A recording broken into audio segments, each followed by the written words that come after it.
Mr. Or Vice 25, Chair? sorry. Okay. If I may, Mr. Vice Chair, I had mentioned this to our chairwoman, that we need to make a change with item number 26 and 25, if it's okay with the board.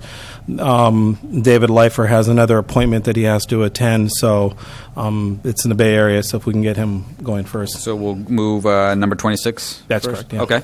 So the chair is attending to some family business. She should be here shortly, so we'll go ahead and open the afternoon session. And with what was just stated by our CIO, we'll start with number 26. Ray, you want to introduce that? Sure. Thank you, Mr. Vice Chair. So, as your board is aware, we've looked at sales tax. We've had a few meetings with regards to that, and at our last, actually 2 meetings ago, your board requested a follow-up with regards to finances, looking at sales tax in regards to time, and how we can actually move forward with some projects, and if we do need to have time associated with that on the sales tax initiative. So I have Sarah Fontanos here. She can open it up if she has anything further, but we have a presenter here, David Leifer from K&N. So I'd like to invite them both up, or David up, and he can start the presentation. So, yeah. Thanks, Ray. Good afternoon. Members of the board, my name is David Leifer of K&N Public Finance. I'm a municipal advisor to the county. And I have a short presentation. There's copies in the back, and each of you should have copies. Is this not on? Yeah. Thanks. Okay. Can you hear me now? Much better. Okay. Again, David Leifer with K&N Public Finance.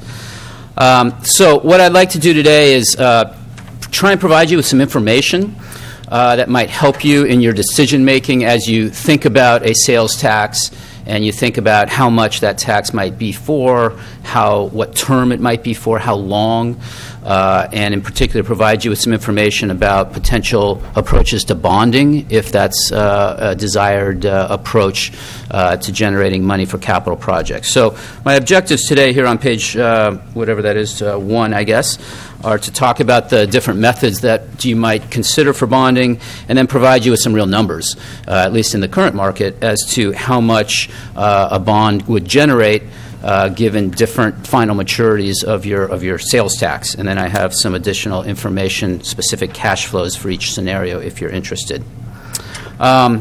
Really, here on page 2, before I jump into these different bond methods, let's just talk for a second about why would you even consider bonding. There's no requirement that you bond related to a tax. The purpose of bonding, of course, is to accelerate dollars and make them available for capital projects. So rather than waiting for money to come in every year and being able to do small amounts of projects over the life of the tax, by bonding you can accelerate and have a larger sum of money up front. Bonding does not get you more money. It's not a magic bullet, obviously. In fact, like a home mortgage, you need to pay interest on the bond. So in a way, it will generate less money for projects over the life, but it allows you to accelerate those monies. And I think that's the key, depending on what those capital projects may be.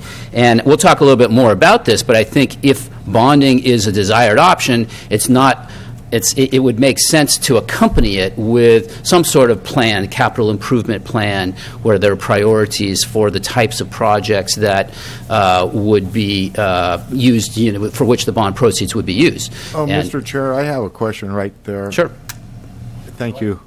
But sure, you're losing a little bit on the interest on the back bonding. on that question. Yes. But do you still? Does it offset, in your experience, with the cost of, inflationary costs that a lot of labor and materials go through, especially if we're able to, the interest should be pretty low. Yeah, excellent point. So the point made is that by accelerating, you're able to lock in your construction costs of steel, whatever those costs may be. And in our experience, that is the case. That often is the case. Obviously, it depends whether you're beginning your construction in a low inflationary environment or what turns out to be a high inflationary environment. But over time, the inflation is real, and you're absolutely right. If you were to bond, in the current market at least, interest rates would be very low. So those two would conceivably offset each other, and good. you're absolutely right. So that's a point well taken. So that's the purpose of bonding. Here on page 2, talk a little bit about different methods of bonding, and it really, in this case, is driven by the type of tax. And so I've just got 2 major boxes here. The first is a general purpose tax, which I believe is the preferred approach for now. It requires only a majority vote. And really, those are dollars that are available to the general fund, and so we would use a type of financing that is common for general fund type financings, which we call lease financings or certificates of participation. And I'm going to get into that a little deeper in the next page. But the bonds would be secured by the general fund, though they would be sized carefully to the amount of sales taxes that you anticipate collecting, so that you would have the sales tax there to pay the debt service on the bonds. But if the sales taxes were insufficient, the general fund would be behind the bond. That is in contrast to a special tax requiring a 2/3 vote. And I know you're familiar with some of this already. With a 2/3 vote, there also would be special authorization for bonding. And then you could issue bonds that are secured solely by those special taxes, and we call those sales tax revenue bonds or limited tax bonds. That's different than a lease financing. And I think it's just important to understand these different approaches, and the different approaches are linked to the type of tax. So on the next page, I talk a little bit more specifically about bonding for a general purpose tax, because I believe that's the preferred approach that's been discussed. And we're talking about a general purpose tax in the unincorporated area only. And again, as I said, because a general purpose tax really is generating funds that are available to the general fund, the approach to bonding is the use of a lease financing, which is permitted for general purposes under the sort of constitutional debt limit. And this lease financing, certificates of participation, there's a couple of things that is just worth noting. One, there needs to be a piece of real property that is leased that is a security for the investor. So a building or a piece of property would need to be involved. And that's something we need to think about, whether it could be the project that you're building with the bond proceeds, or it could be an existing piece of real estate. Second, if you're going to do bonds on what we call a tax-exempt basis, which is the lowest cost of funds, you need to expect to expend the money within 3 years. So again, you can see why having a CIP or a capital improvement plan would be helpful, so you can see what is the expected drawdown schedule for the projects, so that you can figure out whether you're going to need to bond once or maybe bond over the course of 7 years, and you have to do 2 bonds, which is not uncommon in a sales tax program. And finally, the point I wanted to make earlier, which is it would be prudent, if you're going to bond, to structure the bond so that the debt service does not exceed the amount of sales taxes that you're collecting. And that would protect the general fund, obviously. I'm going to get into that a little bit more in a page here. So on the next page, just a couple of definitions so that we don't get too vernacular. When I talk about par amount, that's the amount of bonds that are issued. And some of that will go to cost of issuance and some small costs, but for the most part, that's what will be available for capital projects. Debt service. Debt service is the annual amount that you're going to pay to the investor to repay the bond. So just like in a home mortgage, you make a monthly payment. A piece of that is to pay back the borrowed amount. Say your mortgage is for $100,000, and then a piece of that is to pay the interest on the borrowed amount. And that's the same with debt service. You're going to repay principal and interest. And then finally is this concept of pay-as-you-go revenues. And I know that term was used this morning. Here in this case, I have an illustration on the next page showing it's the amount of sales taxes collected above your debt service. So look on this next page. Let's just say that your debt service is $2.7 million a year, because that's the amount of taxes we expect you'll be collecting at the time we issue the bond. But then, okay, so that's the kind of tan section in the middle there. The line at the top that slopes upward are your sales tax collections, assuming 3% a year growth. Okay? So with time, the amount of sales taxes that you collect will exceed by a growing amount the debt service that you pay every year. And so those dollars are available to you as well. Once you've paid the debt service, you have those dollars available. So I view the dollars available for your capital program to be the bond dollars in this case, and then the pay-as-you-go dollars, the dollars above the debt service. So we really got to look at both of them and try and optimize. The only downside to the pay-as-you-go dollars is that they come in over time. You don't get them all up front. So with the bonds, you get the money up front, and you can spend it on a bigger project, and then perhaps use the pay-as-you-go dollars over time. So I don't know if there are any questions on this graph, or I can move on, but kind of an important concept. Okay. So I want to talk to you about how much we think you could generate from a COP, or a Certificate of Participation issue. But the starting point for that analysis really is how much sales taxes do you anticipate collecting from your sales tax program. I'm on page 8. And so what we've done is taken a look at the sales generated, taxable sales in the unincorporated area on a historical basis. The most recent data we have is only as of 2013. We should have 2014 numbers soon, 2 years behind from the Board of Equalization.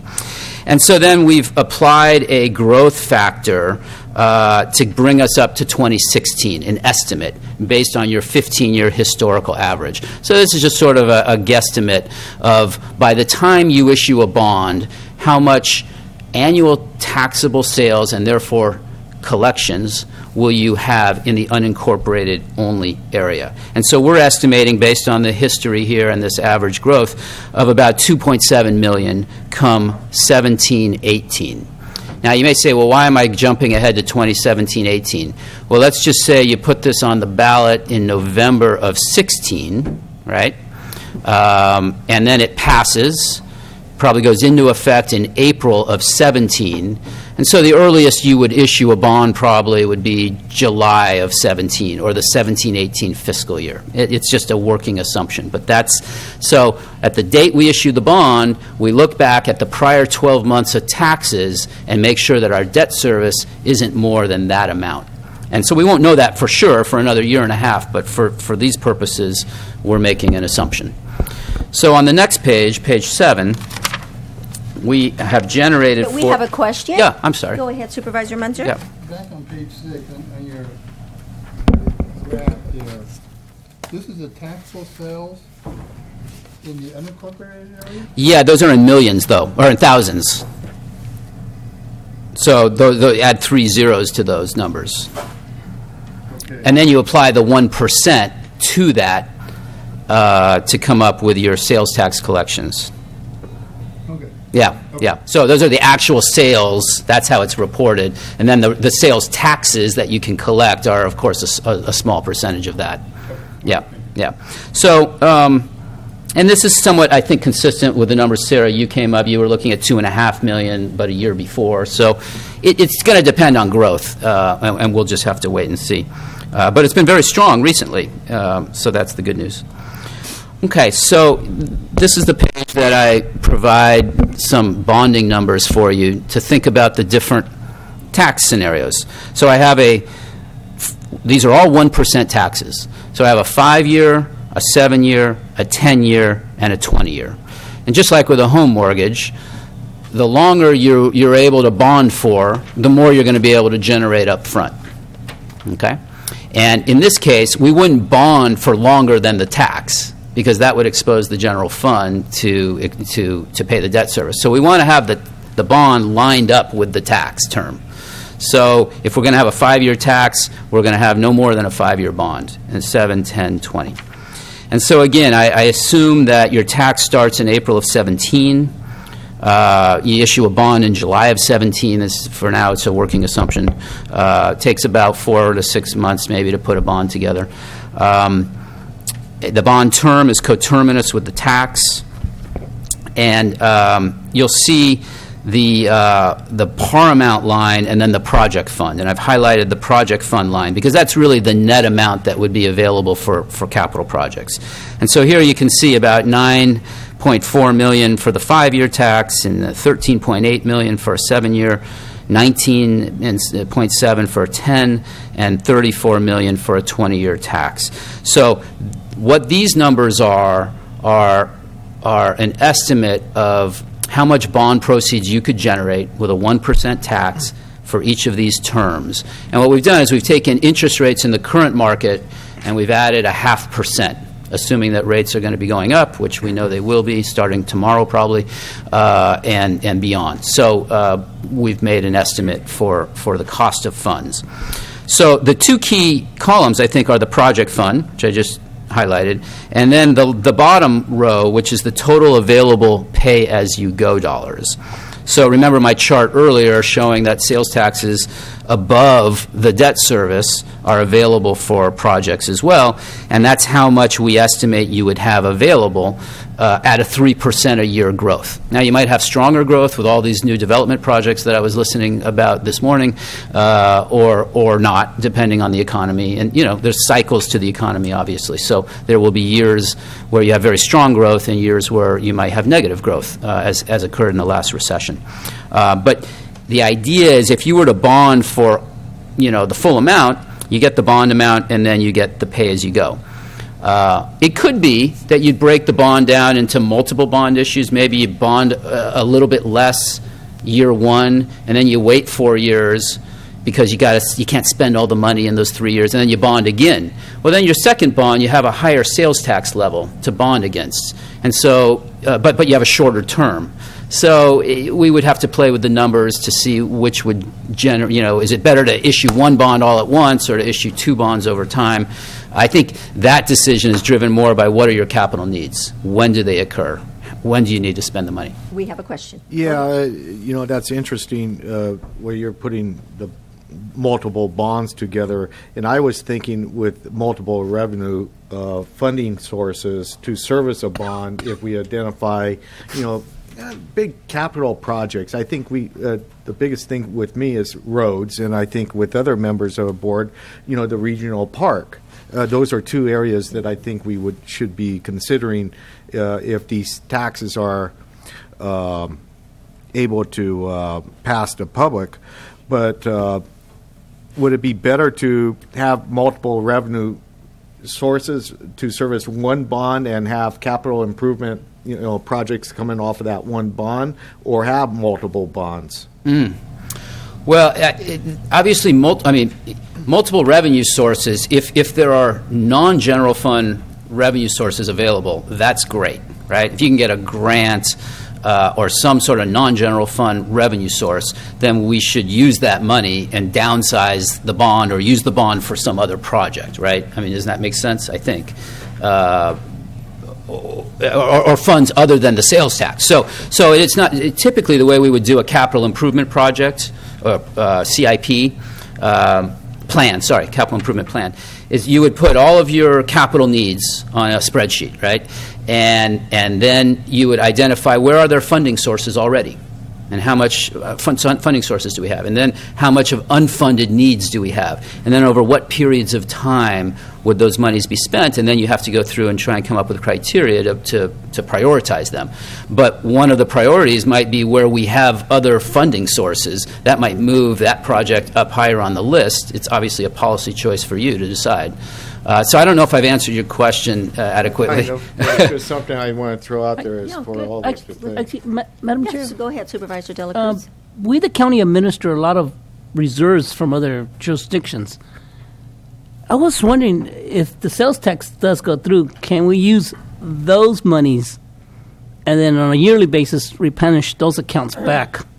Well, that's a good question. It's a cheaper cost to borrow money from our reserves than to go through the bonding process.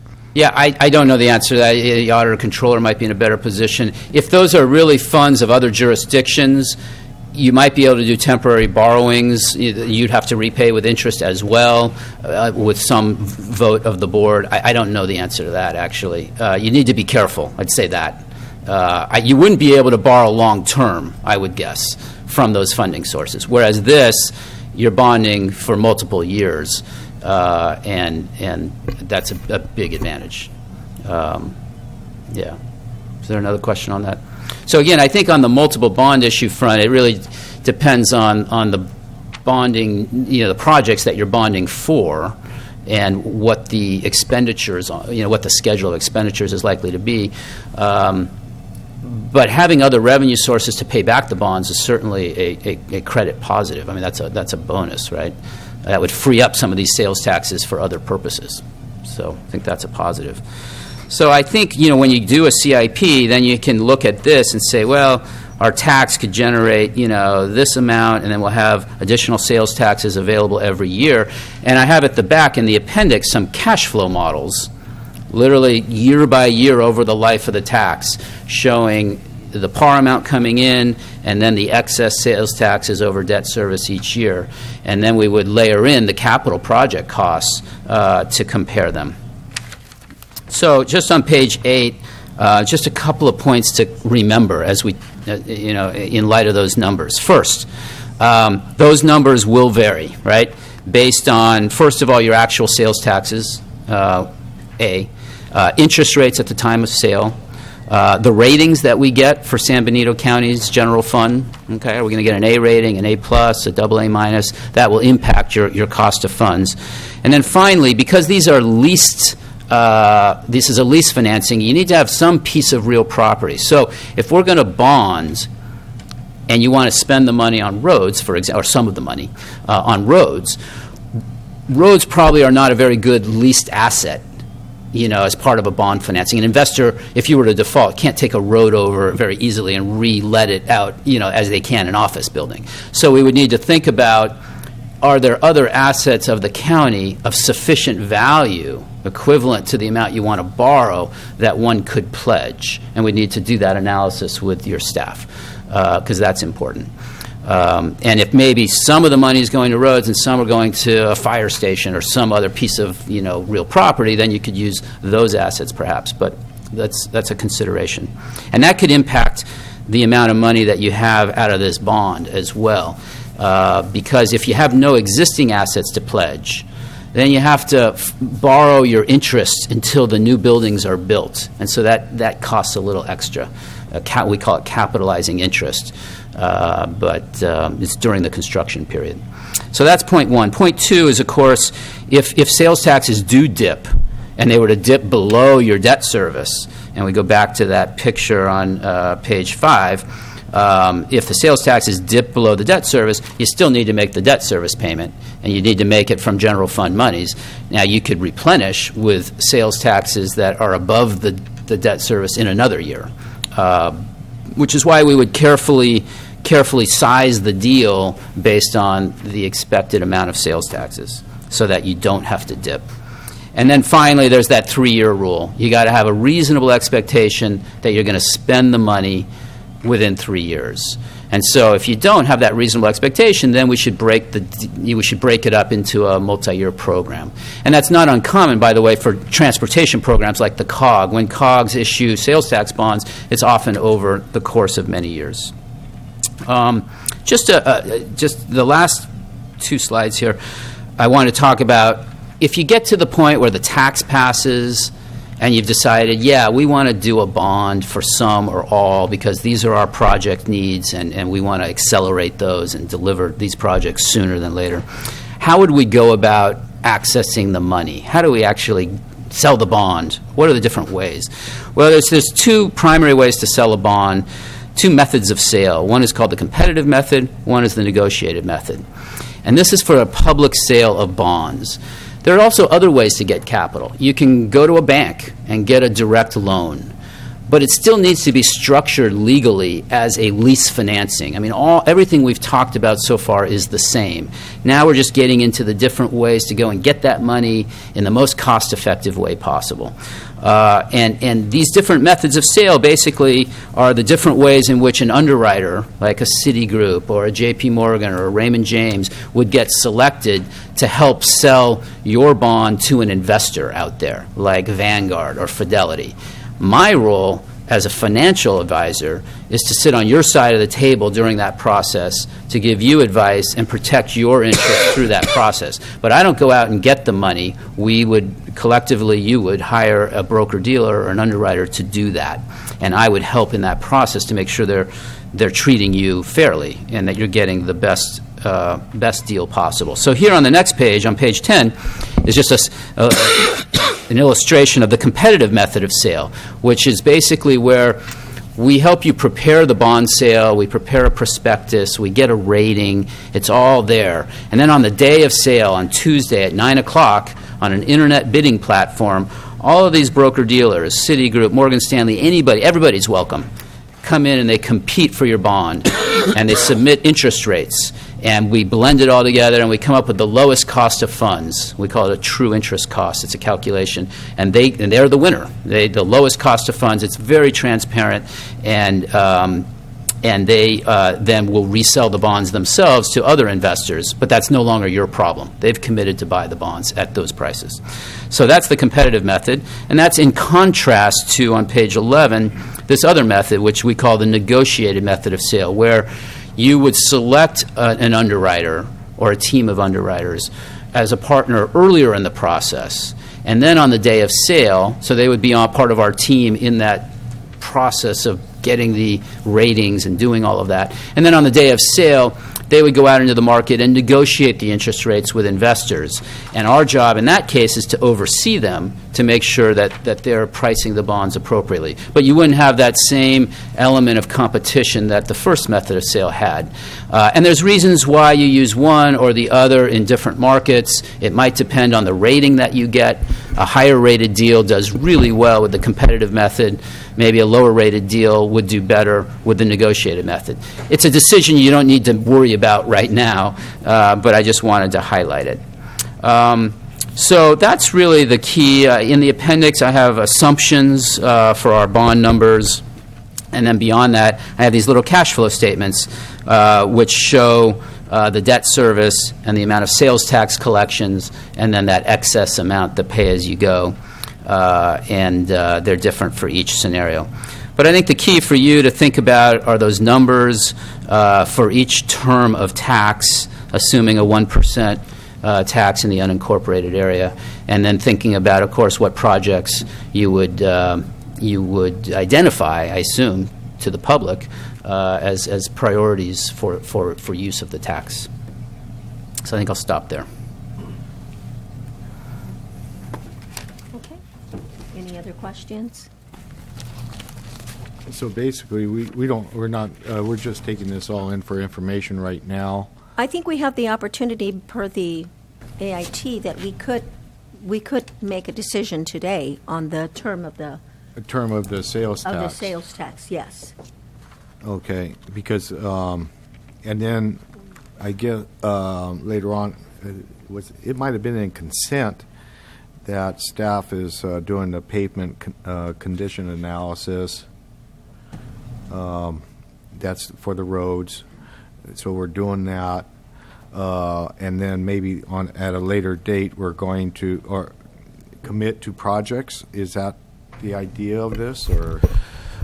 Madam Chair, if I may? Yes, please. So I know that we had a facility committee meeting recently, I think last week, and we were discussing kind of the overall goal and mission of our county and looking at projects from a whole, reevaluating projects. And I think it goes hand in hand with this, really, what our priorities are and what, where we need to direct some money to over the next year or two. So I know that we've been working on it. Staff's been working on that. I think we need to come back. I think our plan is to come back to the facility committee meeting one more time and then maybe come back to the board with the presentation of where our needs are. I know the CIP side of things, Sarah's been working on that. I don't know if you want to give an update with regards to that with Public Works. I know Public Works has also been working on that, but I don't know if you'd like to chime in a little bit with that. So two things. So number one, I just want to clarify on page 7, you will see that 20 years is not the only option in order to be able to finance our bond. You have the option from the 5-year to the 20-year.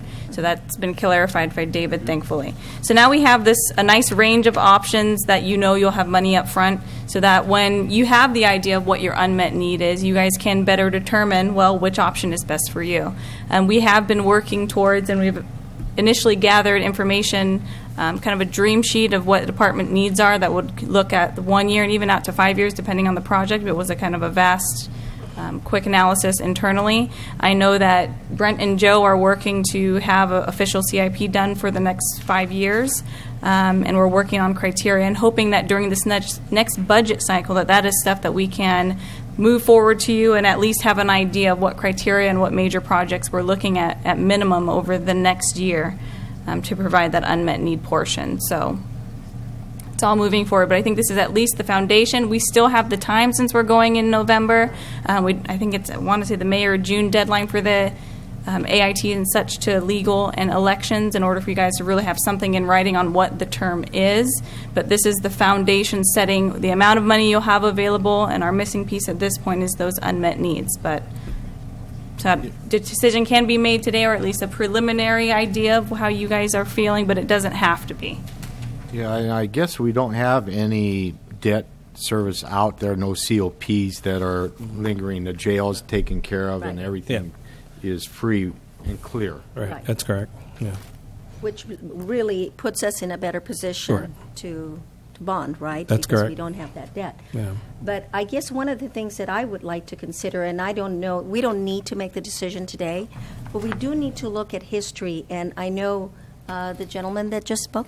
David Leifer. Yeah, hi, sorry. No, that there's history of which, what sunsets were. And how Sarah's looked at that as well. Yeah, and I think that we need to take that into consideration. Since we're not doing our own study, we really need to kind of model ourselves as to what has worked in the past.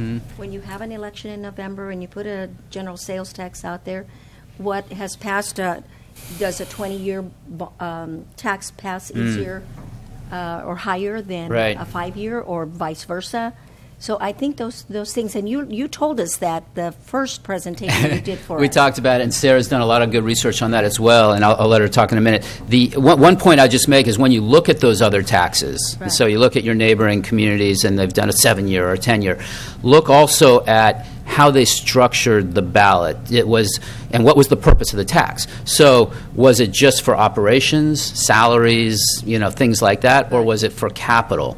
Because typically, if it's for capital, it's not it's not unexpected to have a longer term of tax so that you can get more projects done.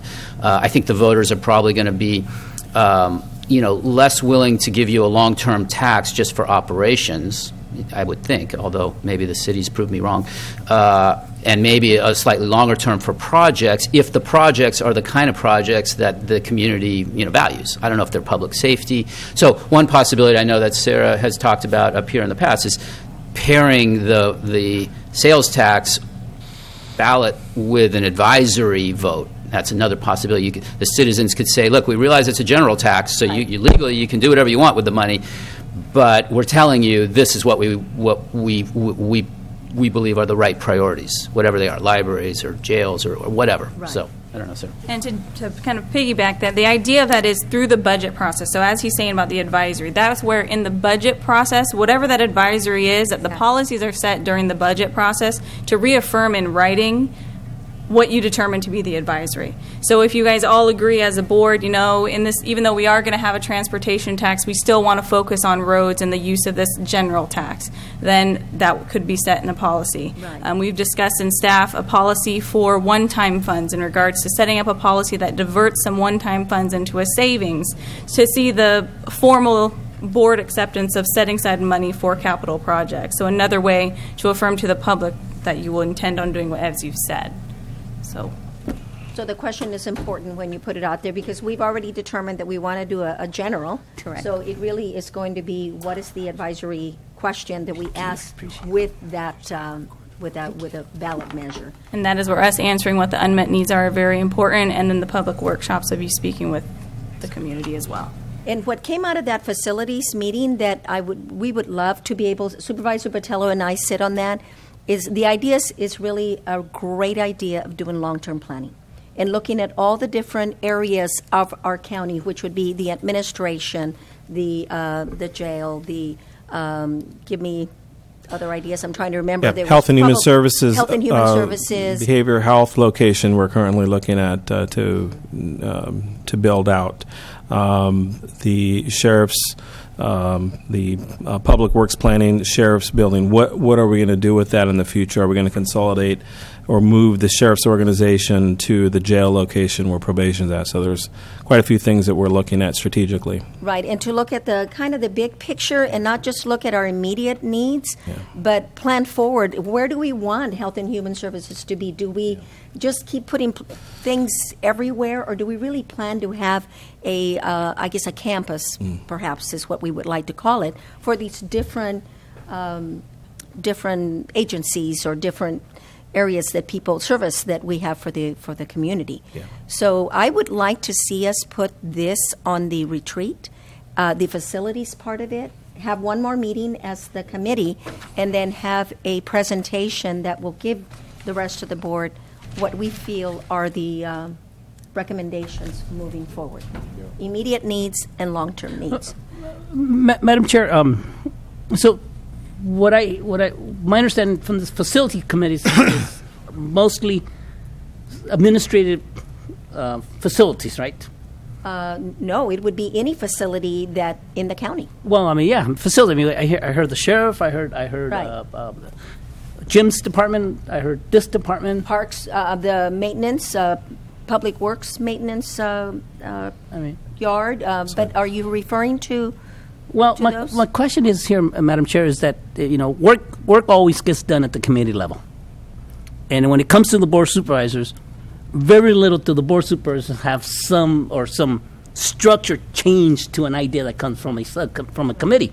So when the committee decides this is the list we're going to present to the board of supervisors, and then we say, well, hold on a minute, we don't like that. We want to go in a different direction. Maybe we want to fund the entire sales tax to the library. And how is the facilities committee going to feel if I say that? Yeah. They say, well, Jaime, we spent all this time working on it, and how is it that you can think of that? So, because this is so important, Madam Chair, and not to show disrespect, I don't think this is the right place to take this idea to the facility committee. I think that if we're going to go out there and do a sales tax, it needs to come to this whole board, and the whole board decide what facilities and what ideas and projects need to be on the top of the list to be funded, because we haven't decided if we're going to run a 5, 7, 10, or 20 year. Well, I think that is exactly, you're right. I think that's a decision that has to be made by the board. I think the only thing that we're doing is trying to formulate the groundwork and the ideas, bring them back. Do you like them? Do you think this is what we really should be focusing on? And certainly, no decisions will be made until... Yeah, if I could add on, Madam Chair, and you're absolutely correct, we're not trying to make any decisions other than to develop a plan with staff and the committee to bring ideas to the board. And we all know that our facilities are quite a bit behind times. We have a couple of facilities here on this block that shouldn't be here. The old jail, maybe the old communication center, need some upgrades. Let's start thinking 5, 10 years in advance and develop a plan where our staff and future boards can strive to, with a reasonable revenue stream. But that's not to say that this 1% tax is all, we're just focused in on that. That's just one area of what is possible or we should be looking at. Because I really feel very strongly that going to the public, we need to be focused as far as what this extra revenue is for. And it's not really, in my mind anyway, for day-to-day operations. It's to catch us up to the facilities that we need to provide services to the community. Including our roads. Our roads, I think, if you travel around to other areas, our parks. I think the regional park, is starting to grow on me a little bit, more so, in the fact that you go to places like King City, they have a river park that's beautiful, and we don't have anything like that in our county. And we need something like that in our county, and something that everybody could be proud of. And we got to use that 1% for that, including bonding and fixing our roads. And then if there's a little bit left over, we got to start paying attention to our facilities and providing an atmosphere people feel safe in. And it's professionalism that we attract high-quality staff, and we go forward as a whole county. Yeah, well, Madam Chair, I mean, I'll be the first to say it. It's a noble suggestion of moving forward with the idea and having the facility committees come up with all these ideas and then present it to the board for added input. And I know the board in some prior meeting decided not to go with an outside consultant, an outside poster. I honestly believe, Madam Chair, that we're going at this blind into the whatever election is going to be in June or November, because we did not ask the voters how they felt and what can we get the maximum amount of support by providing a list of items that they would like to see fund this 1%. Well, I believe that we have a plan to do that, and that would be in the way of workshops and. Yeah, but it's not the same. It's not the same. Let's be honest. It's not going to be the same. So I did want to add, and I appreciate Supervisor Botello for pointing it out. The reason you don't have the unmet need story today is because we're still acquiring the systems and tools we need to determine that, such as the pavement management system, just to bring data for us. You understand the condition certain facilities and assets are in. So I absolutely hear you, Supervisor De La Cruz, but I think you should think of the facility committee and what they're working on as just another tool to determine strategically where long-term we should go. So we're not spending a huge amount of money here. And I want to give you this example. So the library, the county has one. The facility meeting will tell you, or the facility committee will tell you, the library needs to expand. And as you've heard and been working on, the community and other elected officials are saying the community needs a TEL center. That is where two needs are colliding. And that is where we have the ability to say, hey, we both have an option, we both can put funding together to do that. So I don't want you to think of what comes from administration or the facilities ad hoc as this is what's going to happen. It's merely to give you data to say where do these things connect, where are best opportunities to leverage dollars and to make partnerships, etc. So I hope that eases concerns. If not, and in regards to the outreach and communication of the third-party consultant, that's another opportunity is our budget process. So it's not just the facility committee going out to the public. Our budget process is supposed to be the open, transparent process for the public to come forward and say what their priorities are. And so that, I think, is something that we already are going to have in place that we can use in addition to our third-party consultant helping on any other items, such as flyers and web pages, etc. So, Madam Chair, I'll buy the first part. okay. Thank you. I appreciate it. Thank you, Supervisor Botello. Madam Chair, I buy that. The second part, I don't buy it because who comes to our board meetings is not the representation of when you do a phone call, an unbiased phone call. Poll. Sorry. Thank you. Madam Chair? Yes, please. You Yeah, still have the thank you, floor. Madam Chair. Okay, Yes. Supervisor Rivas. All right, so I have a different opinion when it comes to polling. Phone call. I get phone calls all the time, and I give them bogus answers. And that's the truth. And it's a waste of my time. I'm on it. I'm being very truthful. I mean, I think, it's not a measure of the community per se. There was a great article the other day that said, what is the purpose of a public opinion poll? Is it to help gauge the public, or is it to help create kind of what was it? It was an article that talked about they were measuring the current presidential candidates and where their standing was. Are these polls really objective in helping to measure how we feel, or is it helping? Or does it help shape how our opinions? And I think it's a little of both, right? But I think in a community such as ours, it's so small. I think doing town hall meetings and trying to engage the public, even if 10 people show up, is a very powerful tool. Because, sure, we could, get the opinions of 200 or 300 people on what their preferences are. But if we actually do the legwork, because we certainly, understand our needs, and there's a lot of needs in our county, from the sheriff's office, our library, recreation, roads, our facilities, which are extremely outdated. I think that the work of the committee is extremely important because it can help address a lot of those needs and a lot of those gaps that we have. But when we present those to the public, I think that the public, like I said, whether it's Marty Richmond by himself, his opinion is extremely important. And I think that it could go a long way to help us understand what it is we want to capture with this 1%, should we be fortunate enough to get this revenue, where we could start to address some needs. This isn't going to be a cure-all, absolutely, but it certainly is, it helps meet a need, in our community, which I think is important. I think it's, us trying to reach the public rather than have some people in Sacramento, pick up the phone and give us, give these residents, a 5-minute poll. I think what we're trying to do goes a long way, and you know what, we're going to be able to save money, in my opinion. And so I think moving forward, certainly I think we need to address, we need to take the information from the committee to start to prioritize what is important and what, we can,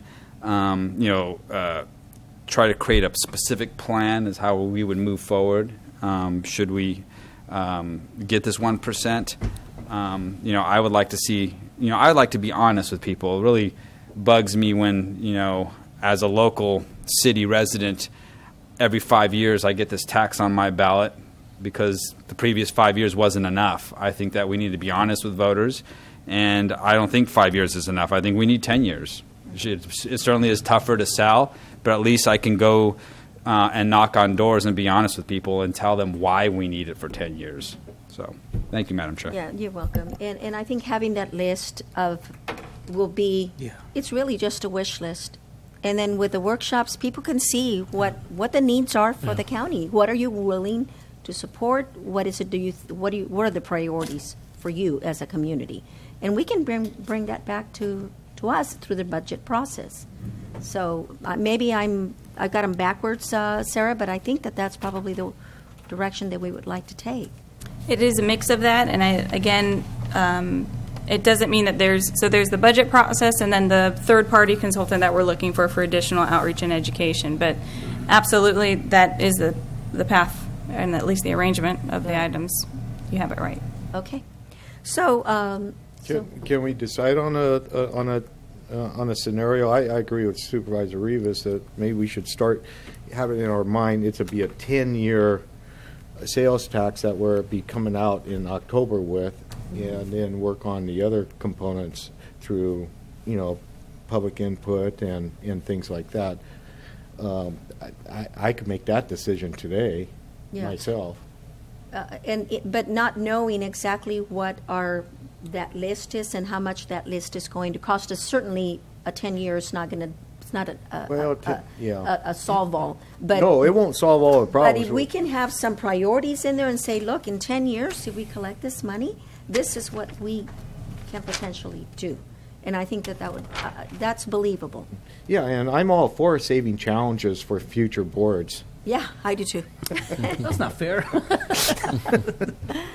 Well, what's the pleasure? Well, you know what? Let me invite the public to speak, and then we can bring it back to the board and see if we want to move in the direction of saying, okay, let's plan on a 10-year sunset. What can we do in 10 years and keep it real?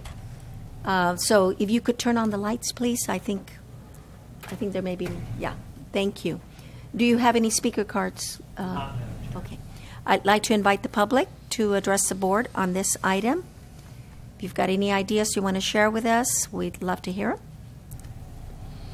Okay, we'll bring it back for deliberation. Madam Chair? Yes, sir. I'm okay. I mean, I'm on board. Whatever the majority of the board goes, I'm good. My question is, if we're going to go to a 10-year tax, are we limiting ourselves to what projects we can fund? We're going to be limited even if we go with a 20-year. Yeah, you're right. Yeah. That's true. I think what we need to be thinking is, what is the community going to buy? What are they, and you have given us what has worked with what kind of tax in other communities, what has passed in the June election, November election, and I think that's what we kind of need to pick and choose so that we have a better chance of success.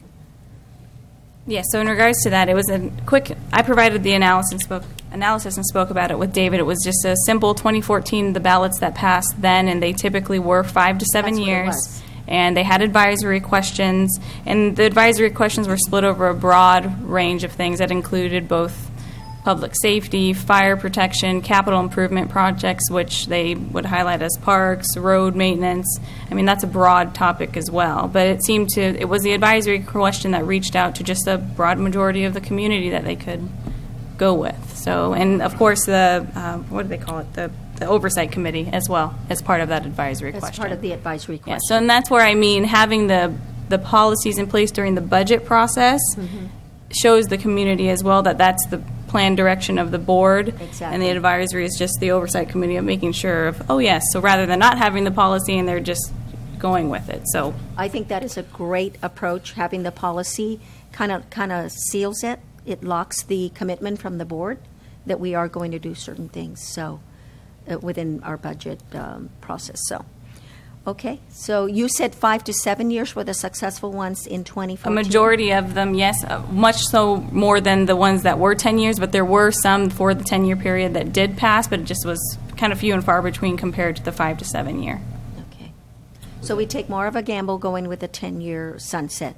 Slightly. And I could bring back that analysis if you would like to see it. Would the board like to get that analysis again based on our 2014 election? Yeah. I can include more years if you'd. If you could put more years in there so that we have a greater information, to choose from. Supervisor Munzer, you have a question? No. No? Okay. So we need to direct staff and stuff where we want to go. Do we want to make that decision today, or do we want to? We already know we're going to go for general. We already have voted on a 1% unincorporated, and so now we need to start locking it in for the sake of setting up our ordinance. Not ordinance, our budget wording. What is it called? The ordinance and It is the ordinance. Okay. yeah. So. Madam Chair, if I may Yes. as well. So one of the things I wanted to highlight is that with our county we're somewhat unique compared to some of these other counties and other jurisdictions. Is some of them have increased tax over the years. We have not in a long time. So again, David Leifer had mentioned that there's uniquenesses in different scenarios and different circumstances with every agency. So obviously, there's going to be some uniquenesses with our county. And we haven't addressed this in quite a while. So I just wanted to make sure the board was aware of that. And, yes, 7 years compared to 10 years. But there is definitely some needs there, as we highlighted, that $19 million is probably not going to be sufficient to cover all the cost and with the things that we need to deal with our county. So I just want to make sure the board was aware of that as well. Yes, Supervisor. Yeah, I kind of think that we need to go out and be decisive and show leadership and say it's 10 years. If they don't trust us with 10 years, they're not going to trust us with 7 or 5, that's for sure. And before you know it, 10 years goes by. 5 years, Supervisor Rivas is correct. It just seems like yesterday you're voting and coming back to the public again. And I think we need to go with a 10-year, decision and just do it today. We're at the end of the year, and then we're focused on going in 2016. And the other area that I'm really cautious about is making promises what we think we want to use the money today, or would like to use the money, where we really need to use the money. And I really think there's other revenue streams. The sales tax that we normally get, we probably need at some point in the near future try the TOT tax again. We're going to see added revenue from projects. Public safety, for instance, we're addressing that with the growth. I hate to, and people out there that live here are thinking, well, we all want more public safety, and we all do, but we're addressing additional revenue streams for that. And then to promise part of this 1% for to do that, we're piling it more into an area that I think we've taken care of, hopefully. And that's not to say that we don't, but I just like to. I've always said it since I've been on this board, maintain as much flexibility as we can with general fund revenue. And also in the budget process, we have one-time money that can be incorporated in the ordinance or the wording so that the community knows that we're committing that as well, that we will add part of that for some of the things that the wish list, so to speak, that the needs and the planning for long term. So I believe that was what you were referring to earlier on the one-time one-time funds. Right. We can say, okay, we'll take that money and add to the plan Yeah. of capital improvements The and leveraging. long-term facility planning. Okay. Supervisor De La Cruz. So thank you. Just want to make sure that what we're voting today, or the direction we're giving staff today, it will be used because there will be a time constraint involved in these revenues. So because there's an end to these revenues, it's not going to go for any salaries adjustments, not going to go for any of that stuff.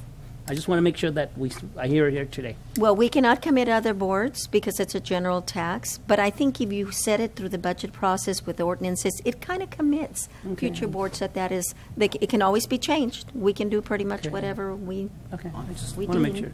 right? Yeah. But we Yep. we have to build that trust, I believe. Okay. So Supervisor Botello, do you want to make your motion? I'll make a motion that we go forward with a 10-year tax scenario for the 1% sales tax for November. Okay. Second. There's a motion and a second. Any further discussion? All those in favor? Aye. 5-0. Okay, now we can, knowing us having a scenario, we know that the needs are greater than the scenario, but at least we can now tell our community this is what we anticipate we can do, we can get, and help us decide what your priorities are through the workshops and other forms of education. Yep. Okay? Okay, good. All right, All right. moving forward. Thank you, David. Thank you so much. Thank you, Sarah, for all your work. No. Okay, we're going to go back now to item number 25, CAO Espinosa. Thank you, Madam Chair. Yes, this item is coming out of our Health and Human Services Agency. We have Jim Riding-Sword, our director of the agency, here to talk about this item. This item actually was brought up at our last board meeting, and there was a question that was brought up by Supervisor Anthony Botello concerning the beds and the amount of money being spent on the beds, and I directed staff to come back with an answer. And with that, there's also a request to approve an agreement with Asset for private security with regards to this site. So I've asked Jim to discuss this item with your board. Jim? Okay. Afternoon. Afternoon. Well, as Ray said, we want to do an update for you today on where we are with the expanded shelter program for the homeless. And then we'd like to ask you to approve the item for the security contract for the homeless shelter. And I'm going to ask Enrique to come up and do the update for you. Good afternoon, members of the public and the Board of Supervisors. Good afternoon. I'm happy to say that the expanded winter shelter program kicked off on the 1st of December. On that day, we had only one guest, and we've been averaging 1 to 2 since then, and last night we had 20 that stayed there at the center. We provide on a daily basis security, transportation. We have some pickup areas in town, one being the river, another one Dunn Park, and that we added because of requests from our clients, and the third being my father's house. We provide a dinner when they get in, they get checked in. All clients go through an assessment as well, and their information is inputted in the homeless management information system, which is part of a requirement for us being a continuum of care program. And the location that we provide the service is the same as the Homeless Coalition, and the styles are pretty much following the same model. Our program, the difference that our program has rooms and 4 beds per room, and the Coalition's program is one of an open area. Because of our proximity, we feel that we should collaborate a little bit more. We've had some recent discussions, and tomorrow we have a meeting to talk about partnership opportunities, one being sharing of security, perhaps providing meals to all the clients and eating at the same time. And we have activities that take place throughout the week, celebrating recovery, AA Anonymous, we have games, movie night, and so forth, and maybe sharing that as well, sharing transportation services. And also, when there's an overflow, to refer clients back and forth. As a matter of fact, last night or a couple nights ago, we had a client referred that it was more conducive for this client to come in a smaller setting in a room. So we've begun those discussions. We lease from the Farm Labor Association, and per our agreement, we are charged on a daily basis the use of 5 rooms. When we exceed 5 rooms, that's when we will be charged the additional room fee. There's been a great suggestion that was shared also by Mr. Botello that if we exceed the 5 rooms, to think about referring them to the Homeless Coalition if they are not at capacity. So I thought it was a great suggestion that I shared with staff. So I think, I really commend the staff because the staff has really pulled through. We planned this program in about a month and a half, with staffing and the plan, the budget, and bringing it here to the board. So I do want to thank you for your support, and my staff has been doing excellent. I also just wanted to note real quick, our department operates the winter shelter program for homeless families, and we use the cabins, 2 and 3 bedrooms there at the Migrant Center as well. We have 30 units, and the staff there is doing really good. But this program follows a transitional shelter model where each family pays $300 rent, along with security deposit.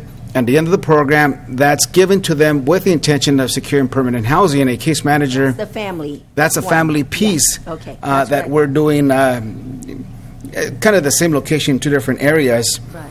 So that's just a quick update. For that program, we have a total of 124. I looked at the numbers this morning, and we have 78 individuals 18 and under, and 46 adults with a family shelter. And that kind of wraps up my report. If you have any questions. Yes, we do. Supervisor Rivas? Yeah, I'm not sure if it's more of a question or a comment, Enrique, but I am encouraged that you said you guys were meeting with, I believe, the coalition tomorrow. Yes.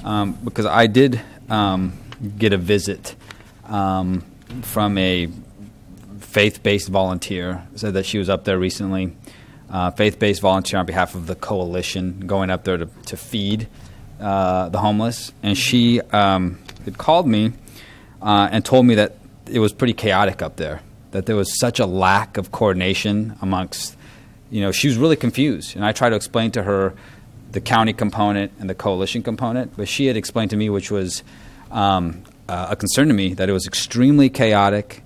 She was extremely confused because she couldn't understand a small county like ours why there was such a lack of coordination. So I really hope going into those meetings tomorrow, those are some of the issues that you guys can iron out and address.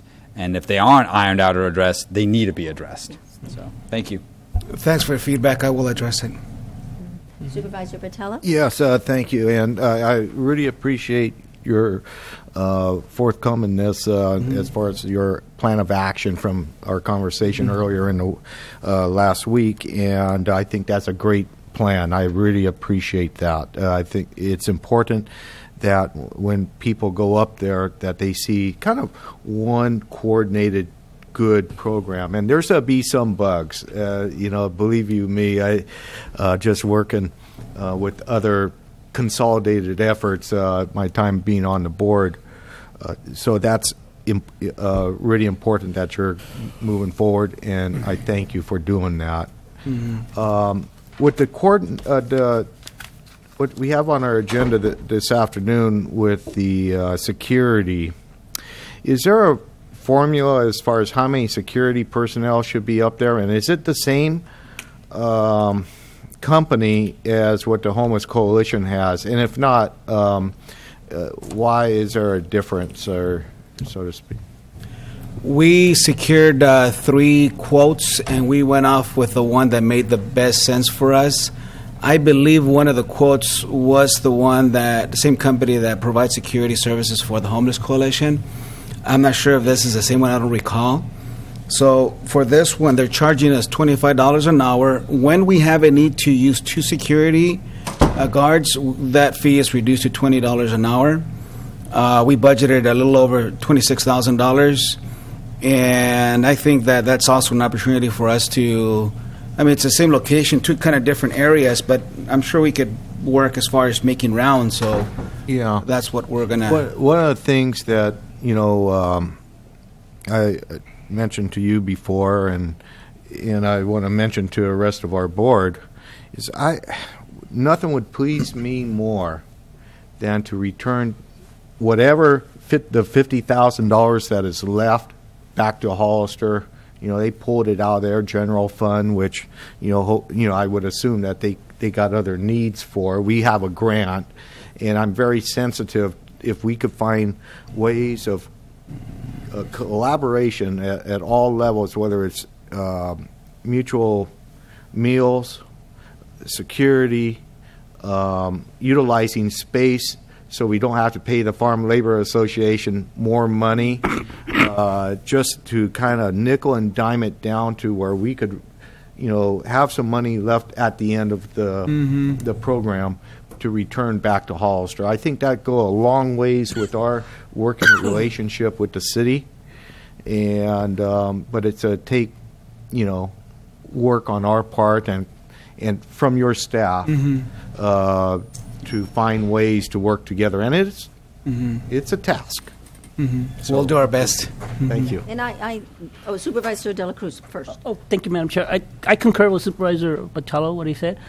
I also want to tell you from a personal experience, I actually went there a couple of days ago, and I saw the operations that your group was doing, and the Homeless Coalition, and they both discussed that there were some issues at first. Supervisor Rivas said it earlier, and I guess you guys are moving forward to hash out those problems, and that's a good thing. In a positive note, I was very impressed with both organizations and the services they were providing, and I do see there were some slight differences. There's some that can be consolidated, such as the meals and other services, even the security. So I'm on board. I just want to say it's looking good. I see the potential for growth, and I see the potential and an opportunity for us to expand and provide more services to the community. Thank you, Madam Chair. Okay. Anybody else?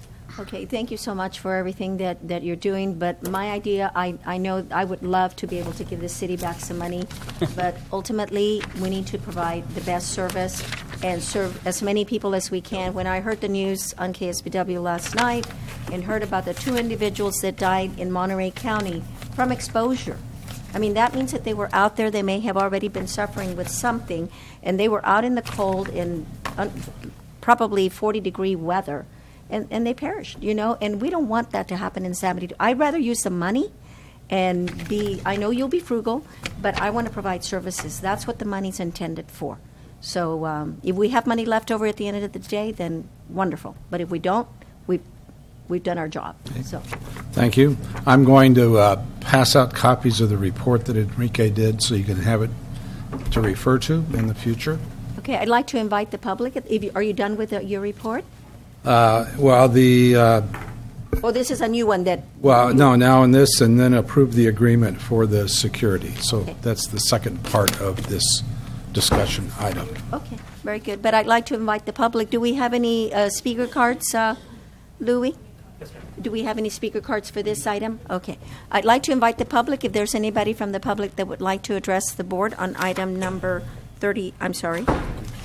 item 25.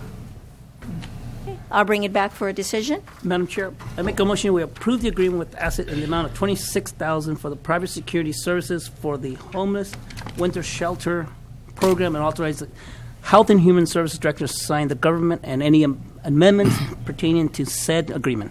Okay, there's a motion. I will second that motion. Any further discussion?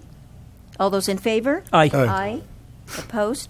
4-0 with Supervisor Rivas absent at the moment. Thank you. Okay. Item number 27, CAO Espinosa. All right, thank you, Madam Chair. Yes, this item's coming out of our HR office. We have Georgia Cochran, our interim director here out of HR, to present this particular item. Just a little bit of background information with regards to this item. When I first started in the administration about 3 years ago, there was some thoughts of actually moving EMS into OES's office a few years back for efficiencies and job duties, and just obviously there's quite a few things that have gone on since then. But now there's a great opportunity to actually make that move. There's actually been an individual that's since moved on to other employment. So at this point in time, have an opportunity to do that. So Georgia Cochran is here to discuss that and to discuss some of those points. We also have Kevin O'Neill here as well to answer any questions. Okay, Georgia? I think that Kevin is on his way, but let me try He's to... here. He's here. Oh, I didn't see him. Great. Let me have Kevin talk a little bit about the organization, and then I think HR can address some of the issues with respect to the actual changes to the class specifications. Okay, Kevin? Good afternoon. So the proposed reorganization essentially takes the two positions that exist in Health and Human Services and just moves them over to be part of the Office of Emergency Services organization. There will still be two separate functions, which is emergency medical services and then the emergency management function of OES. But it just kind of streamlines that whole process. There's a similar way of thinking with the two agencies. There's similar, way we do things, similar language. And so it's just really conducive to the two departments working together, not duplicating efforts, and just kind of combining these two, important functions so that it can be more streamlined. CAO Espinoza would remain the department head of OES, and then I would manage both the emergency management and EMS functions. And we would, the position that CAO Espinoza mentioned, we would open up for recruiting as soon as possible. They would do the day-to-day operations of EMS under my guidance, and I would maintain day-to-day operations of emergency management. So there's a couple minor changes. Did you want me to go into the actual positions? Okay, thank you, Kevin. Yeah. Actually, Wait, we may have questions of you, so let me find out. Supervisor De La Cruz? yes, I kind of read this last night and I was a little confused, so help me out here. We have the EOS department, right? Yeah, OES. Oh, yes. I'm sorry, OES, sorry. Yeah, the acronyms get Got it. And then we have, what's the other department? EMS, so emergency medical services, so that's ambulances, Okay. and then Office of Emergency Services, which is large scale. So both of those departments are going to be merged into one department? Yes. Let me just say that they are offices, not necessarily Thank you. standalone Okay, departments. perfect. These So are one not- office is going to merge under another office? Correct. Okay. Well, I have you open up there right now, Georgia. Madam Chair, can I go into Yes. Georgia? Thank you. Georgia, how many positions are filled in the medical services right now In the EMS, there's two positions. that are filled? I just want filled. Let me see. There's a secretary, and there is an emergency medical systems manager, Okay. which we are proposing to revert back to the previously used title of emergency medical systems coordinator. Those two specs were essentially Okay. So the those two same. positions are filled right now. What do you have the total? The medical systems manager was vacated, and we're proposing to change that vacant manager position to an EMS coordinator, which was the previous title a year ago. Okay, so is that a higher position, higher paying position? Same pay. Same pay. Okay, that's already one satisfaction. Okay, I like that already. So, well, I'm looking from a cost perspective here. I'm trying to figure out, why you're doing this. So, I guess that's the first question I should ask. Why you're doing this? The big cost benefit is efficiency. We're going to be able to get more done with the same amount of personnel. So rather than operating in two different silos with very little interaction, we're going to be together, working on the same projects, sharing resources, sharing personnel time to efficiently finish projects. Streamlines working with the fire department, working with the police department. So rather than EMS going and have a conversation with Chief Martin Del Campo and then me a week later, we're able to combine those and get more done in a shorter amount of time. So, when you look at the dollars, no, there's not that big of a savings, if any. But when you look at what you're going to get as far as, a tangible product, the amount of work that's going to be accomplished, the sky is kind of the limit on this one. There's just, frankly, we're just going to get more done. Okay, perfect. I like that. Madam Chair. Let me just add one more thing to what Kevin said. One of the things that you do gain is a little bit of economy of scale. So if you have these offices combined into one, this office maybe has a lull. I haven't seen that in a long time, but so when this is peaking and this isn't, you have the advantage of those resources so that you can balance a little more effectively rather than having two standalones where when these folks are peaking, they don't have anywhere to pull a resource from. Actually, you answered my next question. I was going to ask that question. Is it now that now you're going to have all this centralized in one office, so the level of service or their activity seems like now it's going to be constant year-round, right? Right, essentially. I'm not saying that there's downtimes in your office, but now you'll have responsibilities added on. Right. Well, when EMS is facing a deadline, we're able to help kind of pick up that slack. It's not necessarily that we don't have things to do, but we can help them and vice versa. And we don't have that capacity currently. All right. And then my last question, Madam Chair. Georgia, the reclassifications, are we talking higher salaries on these? Oh, no. No. The Emergency Medical Systems Coordinator existed previously, and we added an Emergency Medical Systems Manager. They were essentially the same pay, but in looking at this organization and in looking at the class specs, and anytime we want to go out and do a recruitment, we want to look and see, does the class spec, is it up to date? Do we need to make changes? So we looked at that, and in this organization, the coordinator with these updates that you're seeing make more sense, so that what we want to do is approve this so we can go out and recruit. All right, thank you, Madam Chair. Thank you. Okay, Supervisor Rivas? Yeah, I have a really brief question. You had mentioned that the Emergency Medical Systems Manager was is currently a vacated job. Correct. Has there been a recruitment for that vacated job? No, not yet, because as part of this reorganization, rather than hire another manager where we already have an OES manager, we want to use that as a coordinator to report to Kevin as the manager. So how soon do you anticipate to recruit for this new position? Oh, I would say within the next week or so. We'll probably, tough time with the holidays, we can get it open, but we probably wouldn't close it quite as quickly. Okay. Thank you. Any other questions? Supervisor Batella? Yeah, my understanding is that EMS is completely funded by the ALS tax. And you keep track of that? And how are you, when you're sharing kind of the personnel, is that something that I'm like Supervisor De La Cruz, looking for cost savings or to put it back into fire or the sheriff's office as far as the benefit out of that ALS funding mechanism.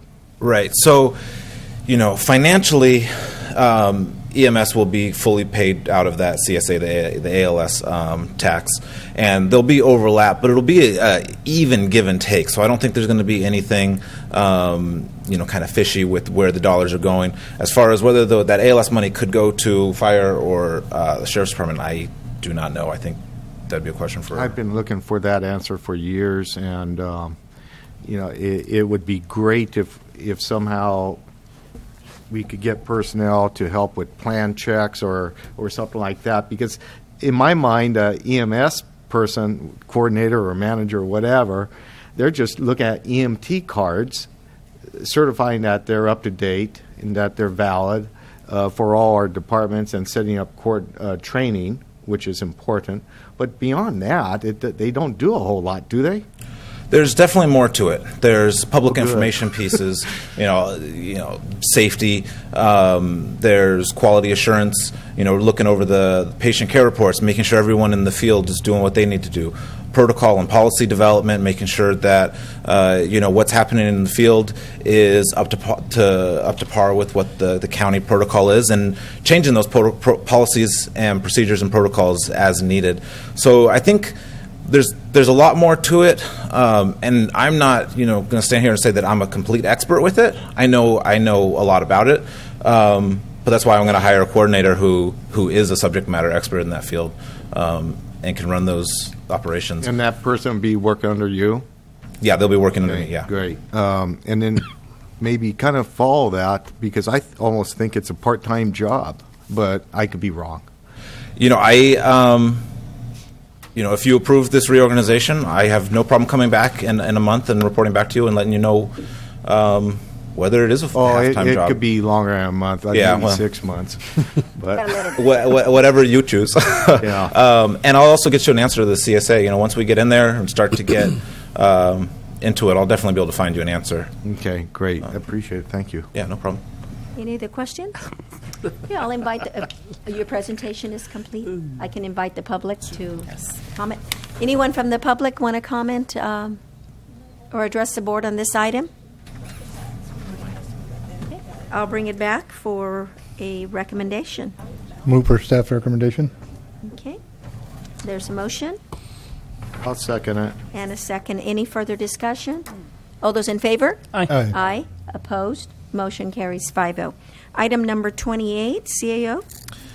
Thank you, Madam Chair. Again, this is another item that your board has requested an update to, and this is regarding the handheld devices, communication with the Sheriff's Office, as well as SCR 911.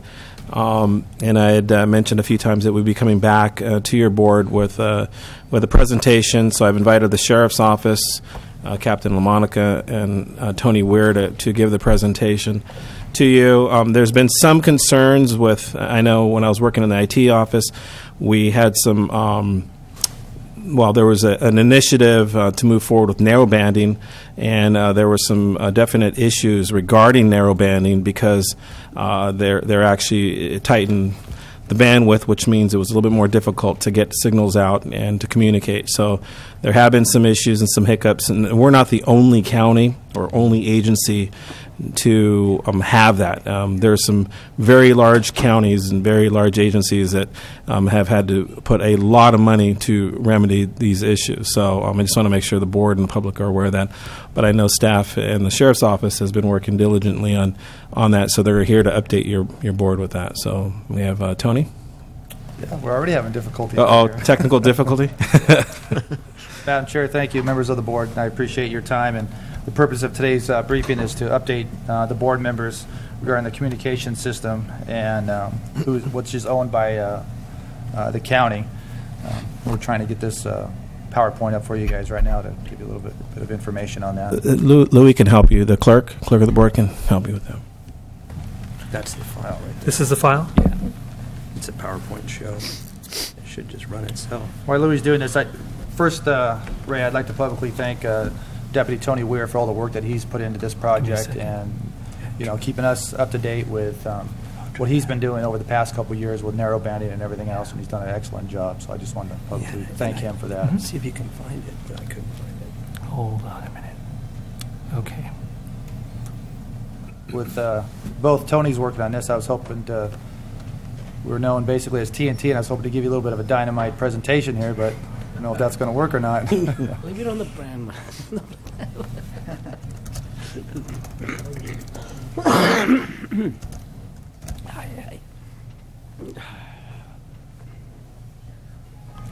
Okay, hold on.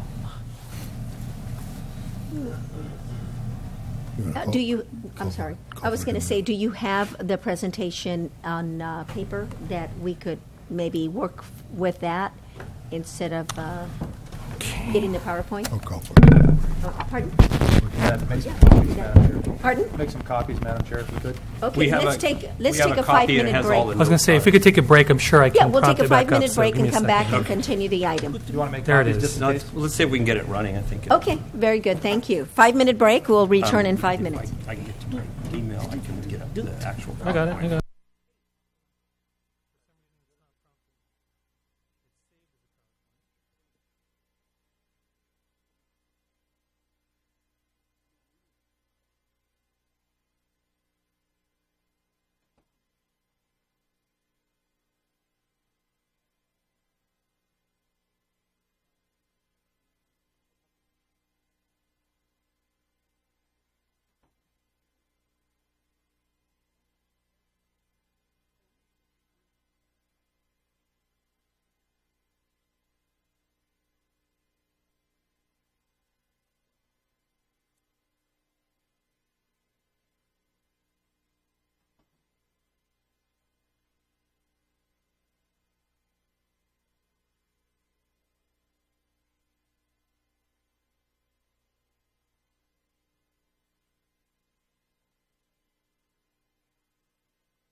Hey, quit horsing around. Come on now. Okay.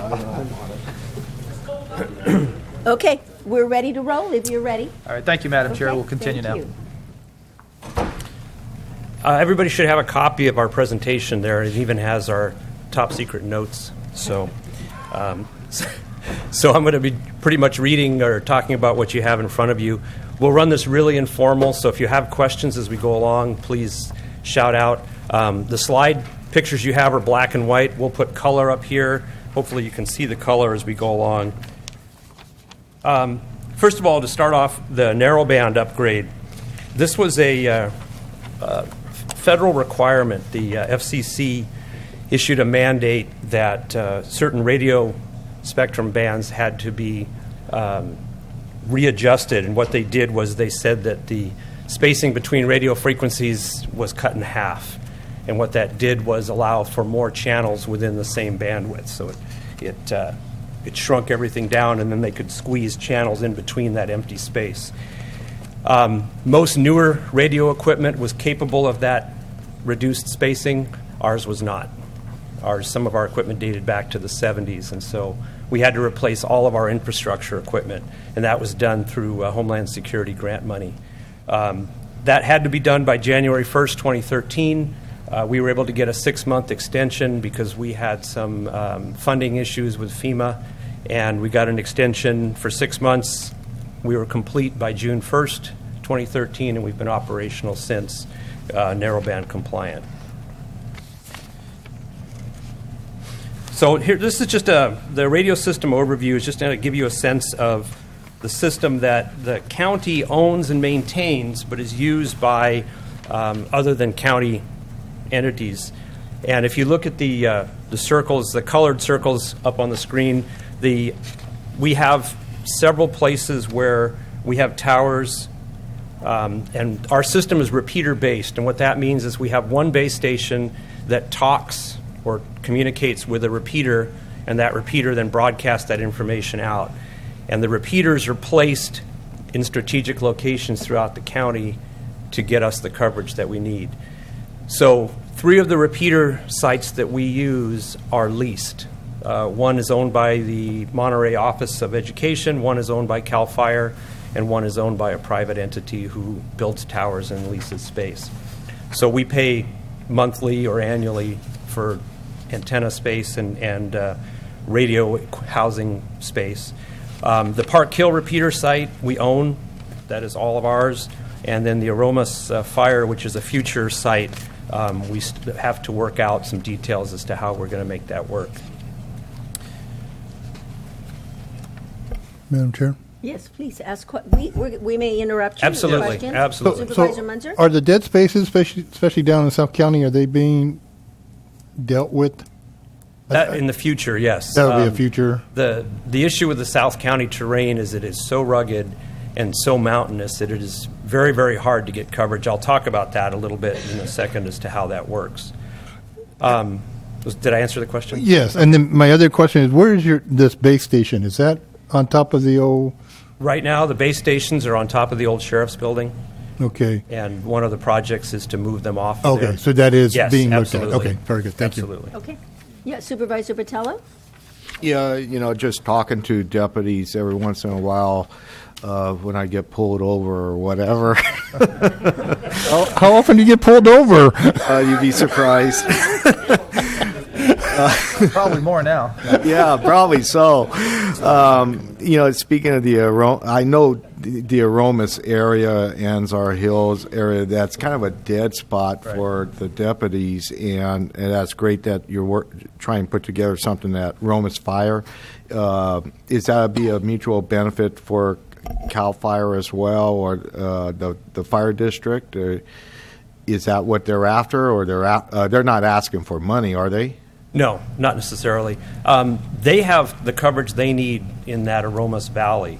This is primarily for law enforcement, but we also want to try to include County Fire or Hollister Fire because they provide the fire protection services on the San Benito side in Aromas, and so they would need coverage as well.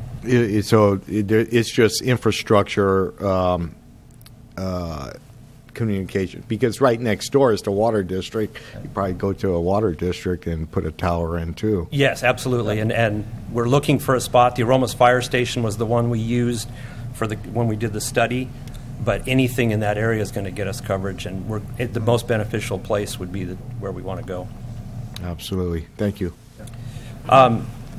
Just this is a quick list here. Again, you have it there of all of the entities who use the radio system. And as you see there, Santa Cruz Regional 911 is kind of the, I guess for lack of a better term, the people on the other end of the wire. And they talk to our radio system via phone lines. And then on the other end of the radio system, you have all these county agencies as well as city agencies. So the county owns and maintains the radio system that everybody in the county uses. So you have not only the sheriff's office, but the Hollister Police Department, fire departments, both cities, public works, et cetera. Each entity has its own base station and repeater, or repeaters, depending on which entity. So, for example, the sheriff's office has a base station and multiple repeaters. The fire department has a base station and a repeater. Public Works has a base station and multiple repeaters. The sheriff's office and the police department share the law enforcement channel. The fire department and emergency medical, or EMS, share a radio channel. Public Works shares, and COG has their own, and probation also uses the law enforcement channel.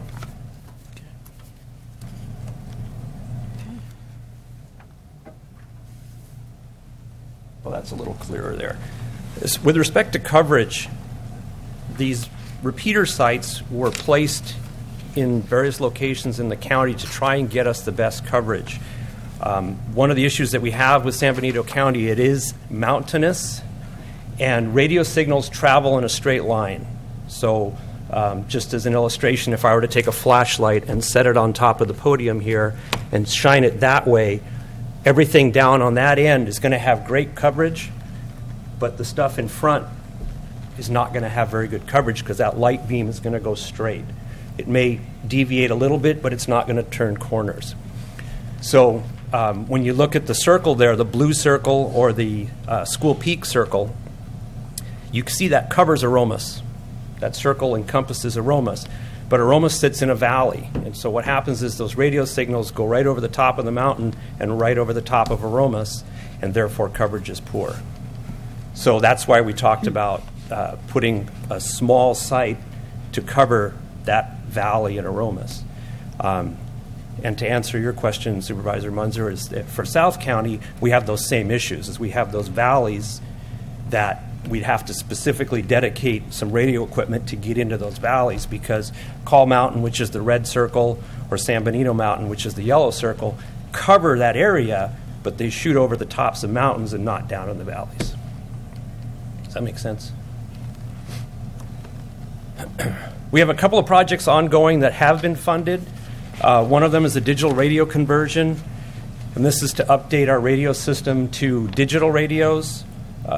This was grant funded, and it's in process. The purchasing is going right now. I think the purchasing process is just finishing. And then there's a couple of logistic issues that we need to resolve, and we're hoping to deploy this by the end of first quarter 2016. The second funded project, also using grant funds, is that Aromas Fire repeater, or could be water, or a repeater in the Aromas Valley to cover that area. And we need to work out, again, some logistics to get that going. And it's a simple project, but there's some logistics that have to be addressed before we can deploy it. Oh, Madam Chair, what does Monterey County do? Do they have the same issue with their radio communications, or is... Both Monterey and Santa Cruz County have fairly good coverage in Aromas. They have repeater sites on other mountains that point into Aromas. Oh, I see. And there's not, and we can't borrow their frequency when we are on a call there. We could use their frequency. It's a little bit more difficult logistically. One of the ideas was to maybe use one of their towers. But what happens when you get up on a tower that high, you have to start getting what's called APCO. It's a national frequency coordination firm. They have to get their approval, and based on the frequency and the power, we probably would not get approval to use a radio frequency on that tower because it would interfere with others. APCO is the one that controls all this. So if we sit down in the valley with a low-powered repeater, water district, fire station, whatever, we can get into Aromas and not be affecting anybody else. So that was the reason we took that approach. Okay. Plus, they may not be able to let us put more equipment on their tower either. Might Yes. be too heavy. Yes. Okay. We have two projects that at this point are not funded, but they are important to the overall operation of the network. And the first is to network our repeaters to be able to simulcast broadcasts. And what that means is today, each repeater has its own frequency. And so if you're in your car and you want to use that Call Mountain repeater, you physically have to switch over to the Call Mountain repeater, tell Santa Cruz Dispatch that you're on the Call Mountain repeater, they switch, and then you carry on your conversation, and then they have to switch back when they want to talk to somebody who's using the School Peak repeater, which is the primary repeater. That gets to be cumbersome. It gets to be a safety issue because you can't hear. So by networking these repeaters, they're able to talk to each other, and we can send broadcasts out to all of them at the same time, and they coordinate so you don't get any feedback or lost communication. And one of the pieces to making that happen was the ability to network School Peak, which is our primary site. School Peak put up a new tower about a year ago, and that tower is network connected, so we can now connect the bulk of our repeaters to network them and be able to simulcast. And that's a huge officer safety concern for us, because that way, if we're chasing somebody, or especially if we're down South County or in Aromas, we don't have to switch over our handheld radios or our car radios when we get out of the car or chasing somebody. Mm-hmm. So that way we can just talk right away, and with simulcast, it'll pick up the best reception right away. And then the second project is to move the base station equipment from the roof of the building next door to the sheriff's office on Technology Parkway. The original plan was to move them to the Park Hill repeater site, but after doing some consulting with the radio engineering firm, it makes more sense to move them to Technology, where they have reliable backup power, secure facility, and they're still able to see the repeaters, because remember, the base stations have to see, it has to be a line of sight to each repeater for the system to work. Yes, please, go ahead. And have you looked at moving them to the current jail? To the jail? To the current jail, the base station? It's too low. Oh, it's too low. Yeah. Technology is To the, No, you said the jail, right? the current jail. we can move them. It doesn't really matter where we move them as far as whether it's the jail or the sheriff's office. It needs to be a site with reliable backup power and secure. So it could be the jail, but I guess the only reason I'm throwing that out is if the long-range plan is to move the whole sheriff's office to that site, then are we going to end up with this issue again down the road at some point where the base station is? yes, if we move them to Technology today and then the sheriff's office moved in the future, Exactly. yes. Although if that building at Technology remained with the county, there's no reason to move them at that point. It's a secure facility with backup power. We could leave them there. All right. So there's that option as well. Okay. And then the last project here, this was everything has to have an acronym, so this is called MBAMS. And this is the Monterey Bay Area Microwave System. And this was funded by the Federal Urban Area Security Initiative, or UASI grant. And this is a system that provides a microwave link between Santa Cruz, Monterey, and San Benito counties. And actually, there is a microwave on top of 2301 technology as well for that, so that's already there. And so what this system does is it connects the three counties, and it's designed to be used in a disaster or terrorist act or something like that, so that we're not dependent on phone lines, cell systems, or anything like that. This is a proprietary microwave link that the three counties can use to communicate. It can also be used as a backup to the phone lines. So, for example, if the 911 lines went down for some reason, this microwave system could be used to make that link. And that system, that project was finished, it's operational, and so there is a dish already there for that. Great. All right, any questions at this time? Supervisor Patella? Getting back to the unfunded, projects, and, I've mentioned this on more than one occasion about the concern that I have for officer safety is in the dark areas, South County and in the west part of the county. And it doesn't appear to be that much money if unknown costs, unknown estimate, $8,000, $12,000. That's just $12,000 that we could fix this and improve officer safety. Why don't we just take it from our emergency fund and get that project done? Because the last thing I hate to be is a day late and a dollar short because over $12,000 for public safety. Is that something that we could allocate today and get that project done? No. It's information only. I was just consulting with our county council. We'll have to take this back to the board for an action item, but we definitely can do that. This is informational only. Yeah. Well, Madam Chair? Yes, please. Ray? Ray? I'm going to put you on the spot. Madam Chair, what's your max limit to spend? It's $10,000. Well, if this thing comes $9,999.99 and somebody donates the other whatever it's above, it'll get done before the end of the year. Just a thought. Okay. But there is no plan in the department because it does say, unknown cost. So there's no budgeting at this time. There's no plan where you could maybe not have to use funds in one area. And we're looking at Homeland Security money, Gang of Five money, also budgeting also for it. Yes. For the next year. Yes. Okay, but that would mean that you wouldn't get it until. Yeah, until next year. Middle of the year. Right. If that.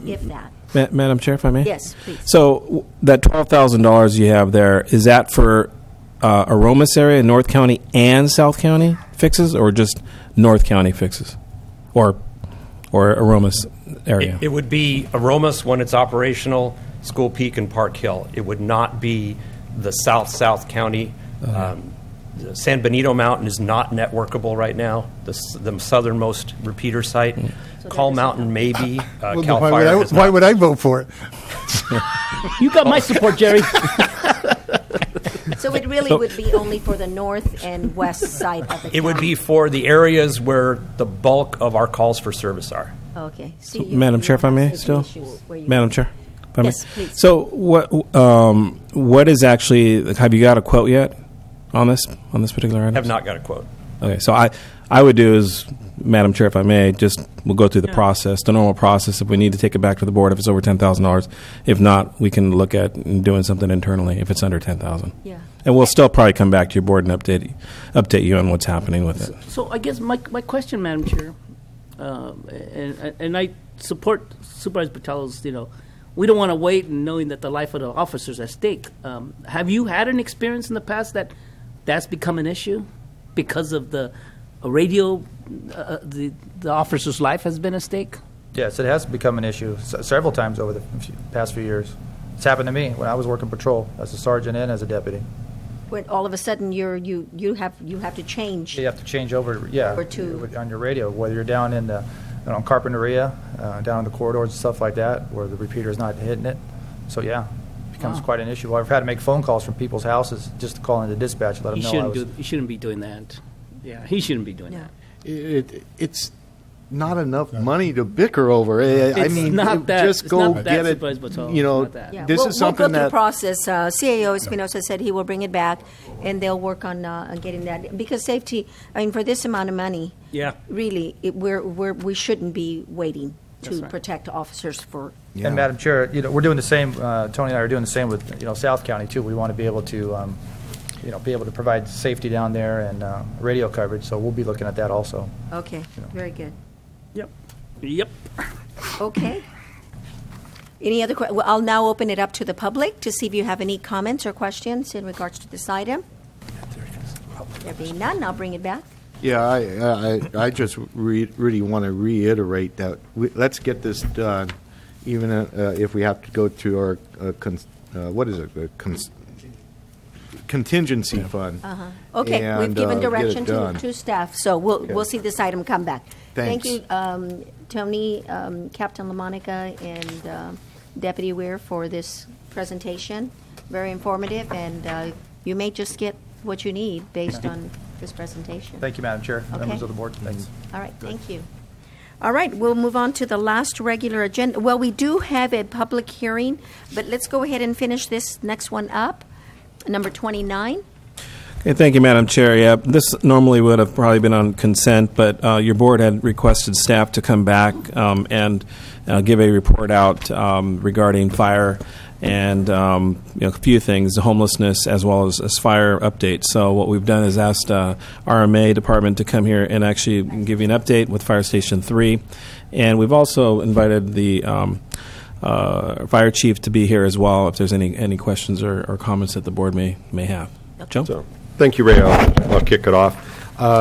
So we are, with this contract, asking for approval to engage an architect to take the design at Rosa Morada to the next step.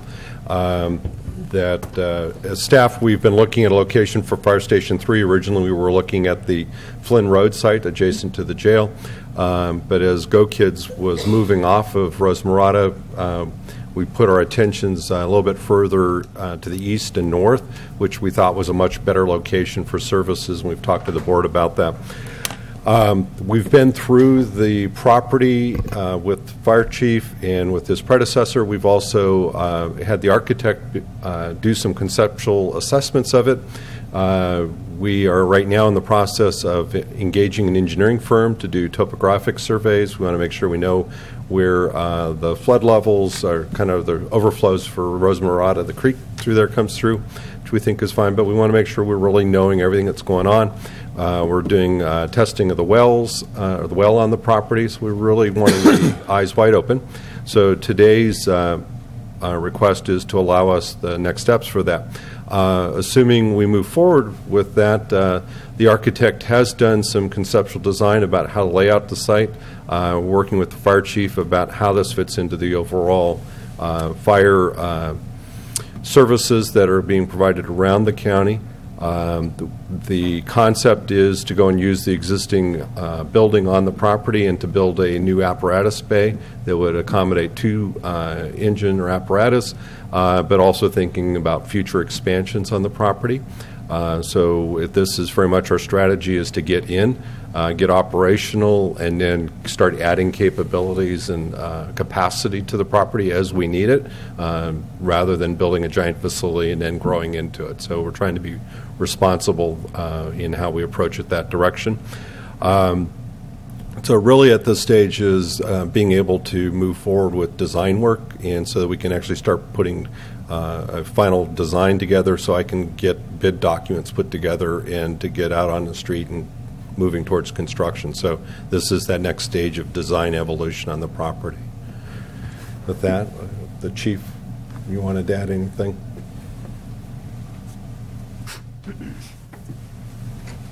Good afternoon, Madam Chair and Board. I'm sure you're aware that we just got awarded a grant for $590,000 to get a Type 1 tactical water tender. It's going to have 3,000 gallons with the capacity of 1,200 GPM, so 1,200 gallons per minute to pump out.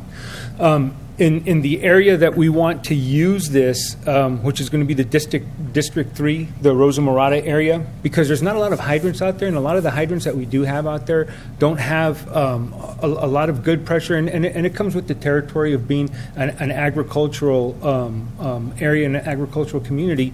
This water tender will best service that area, especially if it's coming out of the District 3 Rosa Morada area. Right now, we've got the staffing in place, we've got the equipment in place. We just need a home to call home, and this is an optimal place for it. It covers most of the North County, most of the central part of District 1, and it meets the outlining area of the Area 2. So when we're talking about standards of cover, it couldn't fit a more tailor-made area for it to be at. The Flynn Road site, being a good idea, doesn't meet that. What the Flynn Road site would have done was meet the needs of the north end of the city, and you don't want to do that. You want to be right where you have a 5-minute response, and 5 minutes is the optimum time, because fire doubles every 2 minutes, and the brain dies without oxygen in 6 minutes. So that you couldn't find a better place for it. Good. Well, I'm glad that we feel very strongly. Obviously, we chose that site as the preferred site for the location. I'm glad you're here, because I think that we need to move quickly on this. If we have the manpower, we have the equipment. You said absolutely. Really, we shouldn't hold this up. This should happen as quickly as possible. And I know it wouldn't be held up intentionally, but we need to make it a priority, because we want to have in place. I know most of the responses are not fire; they are, accidents. Right. You're in one of the Speedway, as I think it was Brent who said it. Yeah. The Speedway of the county, 6 miles of no lights or anything. There Absolutely. are a lot of accidents out there. I had one of my division chiefs or my battalion chiefs run a statistical analysis this morning. For fiscal year or for calendar year of 2014, there was 305 vehicle accidents in the county. 1/3 of those belong to District 3, which is that area. District 1. Yeah. Well, no. You mean Fire District 3? Yeah. The different fire. So Station 1 downtown would be District 1. I see. And Got District 4 is San Juan Bautista. Out in Rosa Morada, we were looking at 1/3 of those 305 calls belonging to that area. Right. Which is a lot if you have 4 districts. And this year, and we're not even at the end of the year, I'm looking at 299. I mean, we're only 10, 15 numbers off, but that's an awful lot of vehicle accidents. But it comes with the growth of this community. And I'm talking to county planning, talking to city planning. We're looking at about another 12 separate divisions being brought up in this county, which every household, you have at least a minimum of 3 people and 2 drivers per household. So I am expecting to have more vehicle accidents, and I want to get ahead of that before it comes to us. Yeah, and this is the time to do it. We've got Absolutely. the location, and you've already gone in there. The architect will, and Brent, I guess, or Joe, oh, there he is. The architect will actually design the inside so we can house the personnel that we need. Absolutely. Okay, and so I would really, I asked to have this reported on every month so that this, but I hope it's not months out. Joe, do you have any idea how soon we can have this in operation? I mean, I'm not going to hazard a guess right at the moment, because I do need to go through and kind of, part of what this next phase of work is to get a schedule with the architect of actually going through the construction on it, of what we think that's where they do a lot of fire stations, so I really want to kind of trust their knowledge around that. So I'd say is coming back in like January at the board and being able to, like under director's notes, being able to talk about what's going on. Okay, with yeah, it. and I'd I be still, happy to do that. want to just reiterate my request that every month we talk about it so that we keep it at the forefront and we make it a priority. Yes. So thank you for that. Any questions of Joe or the chief? Nope. Okay. Any comments from the public regarding this item? Okay, and I believe now we need to bring it back for a motion. Move for a staff recommendation. Second. Motion and a second. Any further discussion? All those in favor? Aye. Aye. Opposed? Motion carries. We're moving closer. Thank you. Okay, are you okay? You want some Supervisor? water? Okay, we will skip the closed session item and continue on with the public hearing. Since it's after 1:30, we can do that. And CAO Espinosa? Thank you, Madam Chair. Yes, this item's out of our assessor's office. We have Tom Slavich, our assessor, here to conduct this public hearing. We have a review Land Conservation Act request for lot line adjustments and compatible uses and make determinations approving or denying each request. So we have Tom here to discuss that. Tom? Good afternoon, Madam Chair, members of the board. The first one that we have is a lot line adjustment. It's the Bumgardner Ranch, which is down in South County, 44 miles south of Hollister. It's a cattle ranch. There's three preserves that they wish to lot line adjust. LCA contract 8017, which is 1,116 acres. They wish to reduce that one by 20 acres down to 1,096 acres. We have LCA contract number 8018, which is 3,530 acres. They wish to reduce that one by 46 acres down to 3,484 acres. The last contract, number 8021, is 120 acres, and they wish to increase that one by 66 acres to 186 acres. The application has been submitted for the following reasons. Number one, to provide better access for family members and eliminate any easements.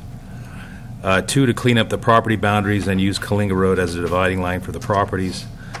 And number three, to increase the 120 acres, which is a non-conforming preserve, to 186 acres of grazing land, which meets our current minimums of 160 acres for cattle grazing and a $3,500 annual income requirement. Per our county code 1901-021B3 and D1 and California Government Code 51257 pertaining to lot line adjustments, there's actually 7 conditions that need to be met. They're in your packet. All 3 of these lot line adjustments requests meet all 7 conditions for approval. Your Preserve Committee recommended approval for all 3 of these lot line adjustments. And if you have any questions of me, I'll be glad to answer. Okay. Are there any questions at this time? Thank you, Madam Chair. No. This time, then, I will go ahead and open the public hearing. Is there anybody from the public that would like to address this, the board on this item? There being none, I will close the public hearing and bring it back to the board for consideration. Move for staff recommendation. Okay. Second, Madam Chair. There's a motion and a second per staff recommendation. Approved per staff recommendation. Any further discussion? All those in favor? Aye. Aye. Opposed? Motion carries 4-0 with Supervisor Rivas absent. Okay, thank you, Tom. Okay, the next item. Oh, that's right. There's a couple more. Mm-hmm. This is a compatible use, Fox Creek Fund LLC. This is a 1,327-acre preserve. It's located 15 miles south of Hollister on Cienega Road. It's right across from Thousand Trails campgrounds. The applicant requests that the existing barn event center and structures to be used as a reception area for private events. We have our county ordinance 19.01023B. Talks about different categories. It doesn't really fit any category except number possibly B9, which basically indicates that if the board makes a finding that the proposed use is incidental and not detrimental to ag use. And we have 19.01023C. It talks about structures. No structures shall be constructed or placed upon land in the ag preserve except those structures related to an agricultural or compatible use. And we have our government code 19.01023F and compatible use code section 51238.1 talks about that the compatible use will not significantly compromise the productivity of the ag preserve or subject preserves. And the use will not displace or impair current foreseeable ag operations. And 3, the use will not result in significant removal of adjacent ag preserves from agricultural or open space use. And in evaluating compatibility, the board shall consider the impacts of non-contracted lands near the ag preserve. In this situation, approximately 2 acres will be required for this compatible use, which is less than 1/5 of 1% of the total acres of this contract. And your Agricultural Preserve Committee recommended approval of this compatible use. I passed out some pictures which were in your packet. These are a little more clear. And it's the one labeled Western Town, and it's it has the main building that was recently built, the event center, which is about 4,500 square feet. It has some other structures out there as well, a saloon with a little bathroom in it, some chicken coop areas, closed dining area, kind of a chapel facade. It's not really, it's only about 3 usable feet inside. And has some additional restrooms and also ADA compliant restrooms as well in the barbecue area. And there's also some pictures of the inside of the facility as well, 2nd and 3rd page. And if you have any questions, I'm glad to answer them. And Anna Hall is also here representing the applicant if you have any questions of her. All right. You had any questions before I open the public hearing? Supervisor De La Cruz? Yeah, thank you, Madam Chair.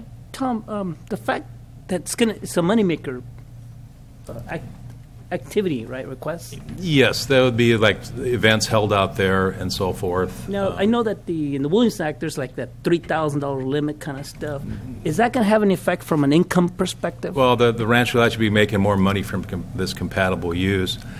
And then the other thing is it'll be losing some of its Williams Act value because we'll have to be putting a compatible use, kind of a site value for this area. So basically, you'll be paying more taxes on the land, and of course, the improvements that were built out there will also be taxing them. And of course, the certain events, it's going to be, extra monies, for the landowner. Of course, more activities for the county as far as events. Okay. All right. Thank you, Tom. Any other questions? And these buildings, Tom, these are already permitted buildings that. They are permitted. There were some issues, I think, with the event center. I think the permit was taken out as a hay storage ag exempt building, and I think he's gone back to building and planning. And some other issues on some houses which were converted, which are not part of this. They're on a different preserve, but those 2 are being addressed, and permits are being, I guess, pulled on those as well, or have been pulled. And we'll be also assessing those structures as well. Okay. Supervisor? Yeah, for the Williamson Act, Supervisor De La Cruz, you got to make 3,000 to qualify to be in it. 3,500, yes. 3,500. Yeah, 3,500. And it easily meets that right now. This would be in excess of that. Okay. And, and just to clarify, I talked to Tom before this item came up earlier. That whole complex is and be taxed on a regular schedule, not as a Williamson Act property. None of it's ag exempt. That is correct. The ag exempt applied to a building permit that they took out, but they've now since then taken out a full-fledged permit on it. Okay, and that's the seller to me. Right there. Yeah, because if the big barn, we're use this hangar for store some hay. Then we have a problem, Houston. But if it's being taxed on a regular schedule and that's being cut out, including the land, I'm fine with it. Okay. Madam Chair, where is this location at? This is on Cienega Road, 15 miles south of Hollister, right across from Thousand Trails Campground. Okay. Was that the place where the Farm Bureau had their function a couple years ago? I'm not sure. No. All right, thank you, Madam Chair. Okay, Supervisor Munzer? No? Okay. We have no other questions. I will go ahead and open up the public hearing. Anybody from the public that would like to address the board on this item? I will close one comment. It's a done deal, Ann. I don't know if you want to say anything. I was just going to reiterate what Tom said, which, to answer your question, Anthony, they are pursuing a use permit, and then they have turned all that paperwork into the county, and it's being reviewed. So, Great. Smart. That answer your question? Smart. Okay, I will, any other comments from the public? I will close the public hearing and bring it back for a decision. Motion to approve as recommended by the Williams Select Committee. Okay, Second. there's a motion and a second. Any further discussion? All those in favor? Aye. Aye. Opposed? Motion carries. Okay, council, if you will. Oh, we have one more. Oh, I thought we were done. I'm in a hurry. Okay, Okay. Tom, I'm sorry. This is the same applicant, Fox Creek Fund LLC, same preserve, same acreage, and so forth. This request is pretty much applicant is requesting an existing dirt ranch road to be used as an airstrip for single-engine aircraft. Again, there's our ordinances which talks about it being incidental and not detrimental to ag use. Again, the compatibility part of it, which I discussed before, the three different parts of it.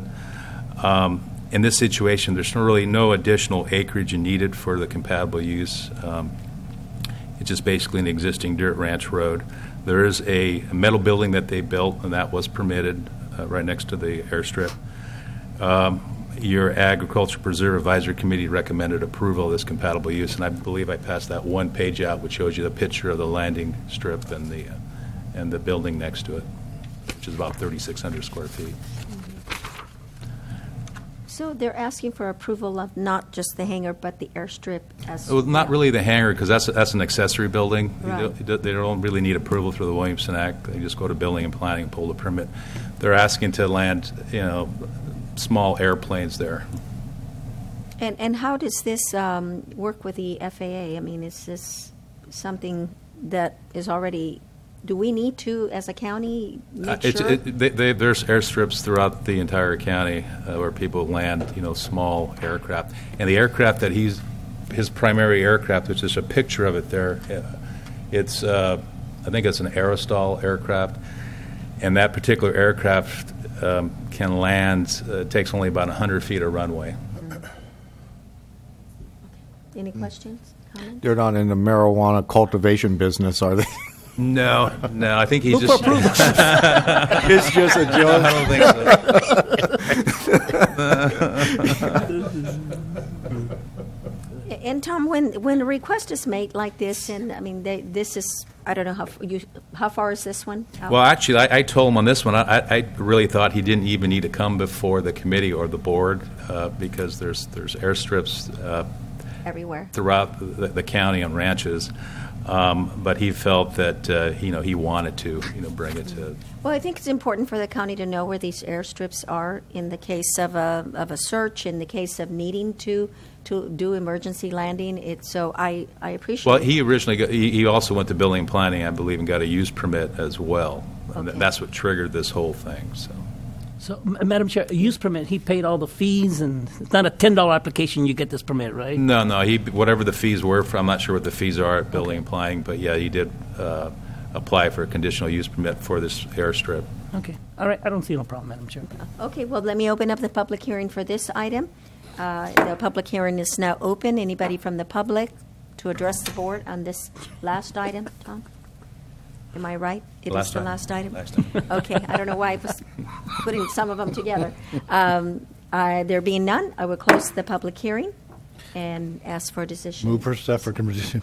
Okay, there's a motion. Second, Madam Chair. And a second. Any further discussion? All those in favor? Aye. Aye. Opposed? Motion carries. Tom, thank you very much. Thank you. Okay, now I can go to council, county council, on the last item in closed session. If you could introduce that item. Thank you, Madam Chair. Before I do, though, I need to report out from the closed session that took place this morning. Thank you. The Board of Supervisors met this morning at 10:30 to discuss agenda items number 30 and 31 on today's agenda.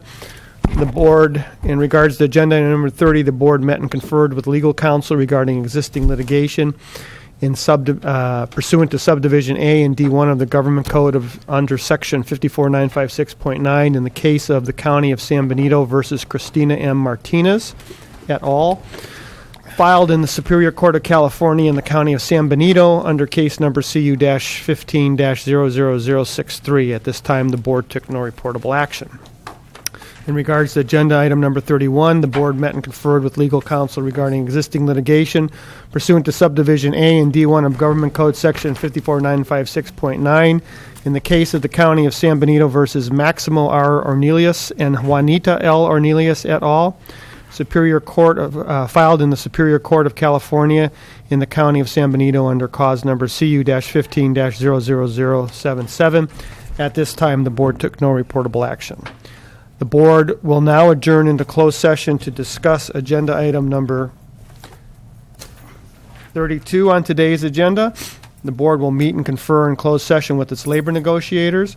Those negotiators are Allison Hauk, Ray Espinoza, Joe Paul Gonzalez, Melinda Casillas, Georgia Cochran, and Steve Coffey. The employee organizations involved are the Institutions Association, Law Enforcement Management, the Management Employees Group, SEIU Local 521, the General Unit Employees, SEIU Local 2015, IHSS, the Deputy Sheriff's Association, Confidential Management Department Heads, and the unrepresented employees. Authority to meet can be found in California Government Code Section 54957.6.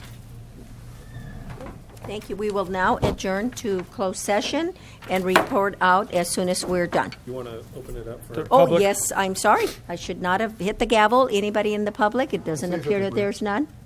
That there's any. So we will adjourn to closed session. No, but I do want to offer a tour of the Rosa Morada site. I want to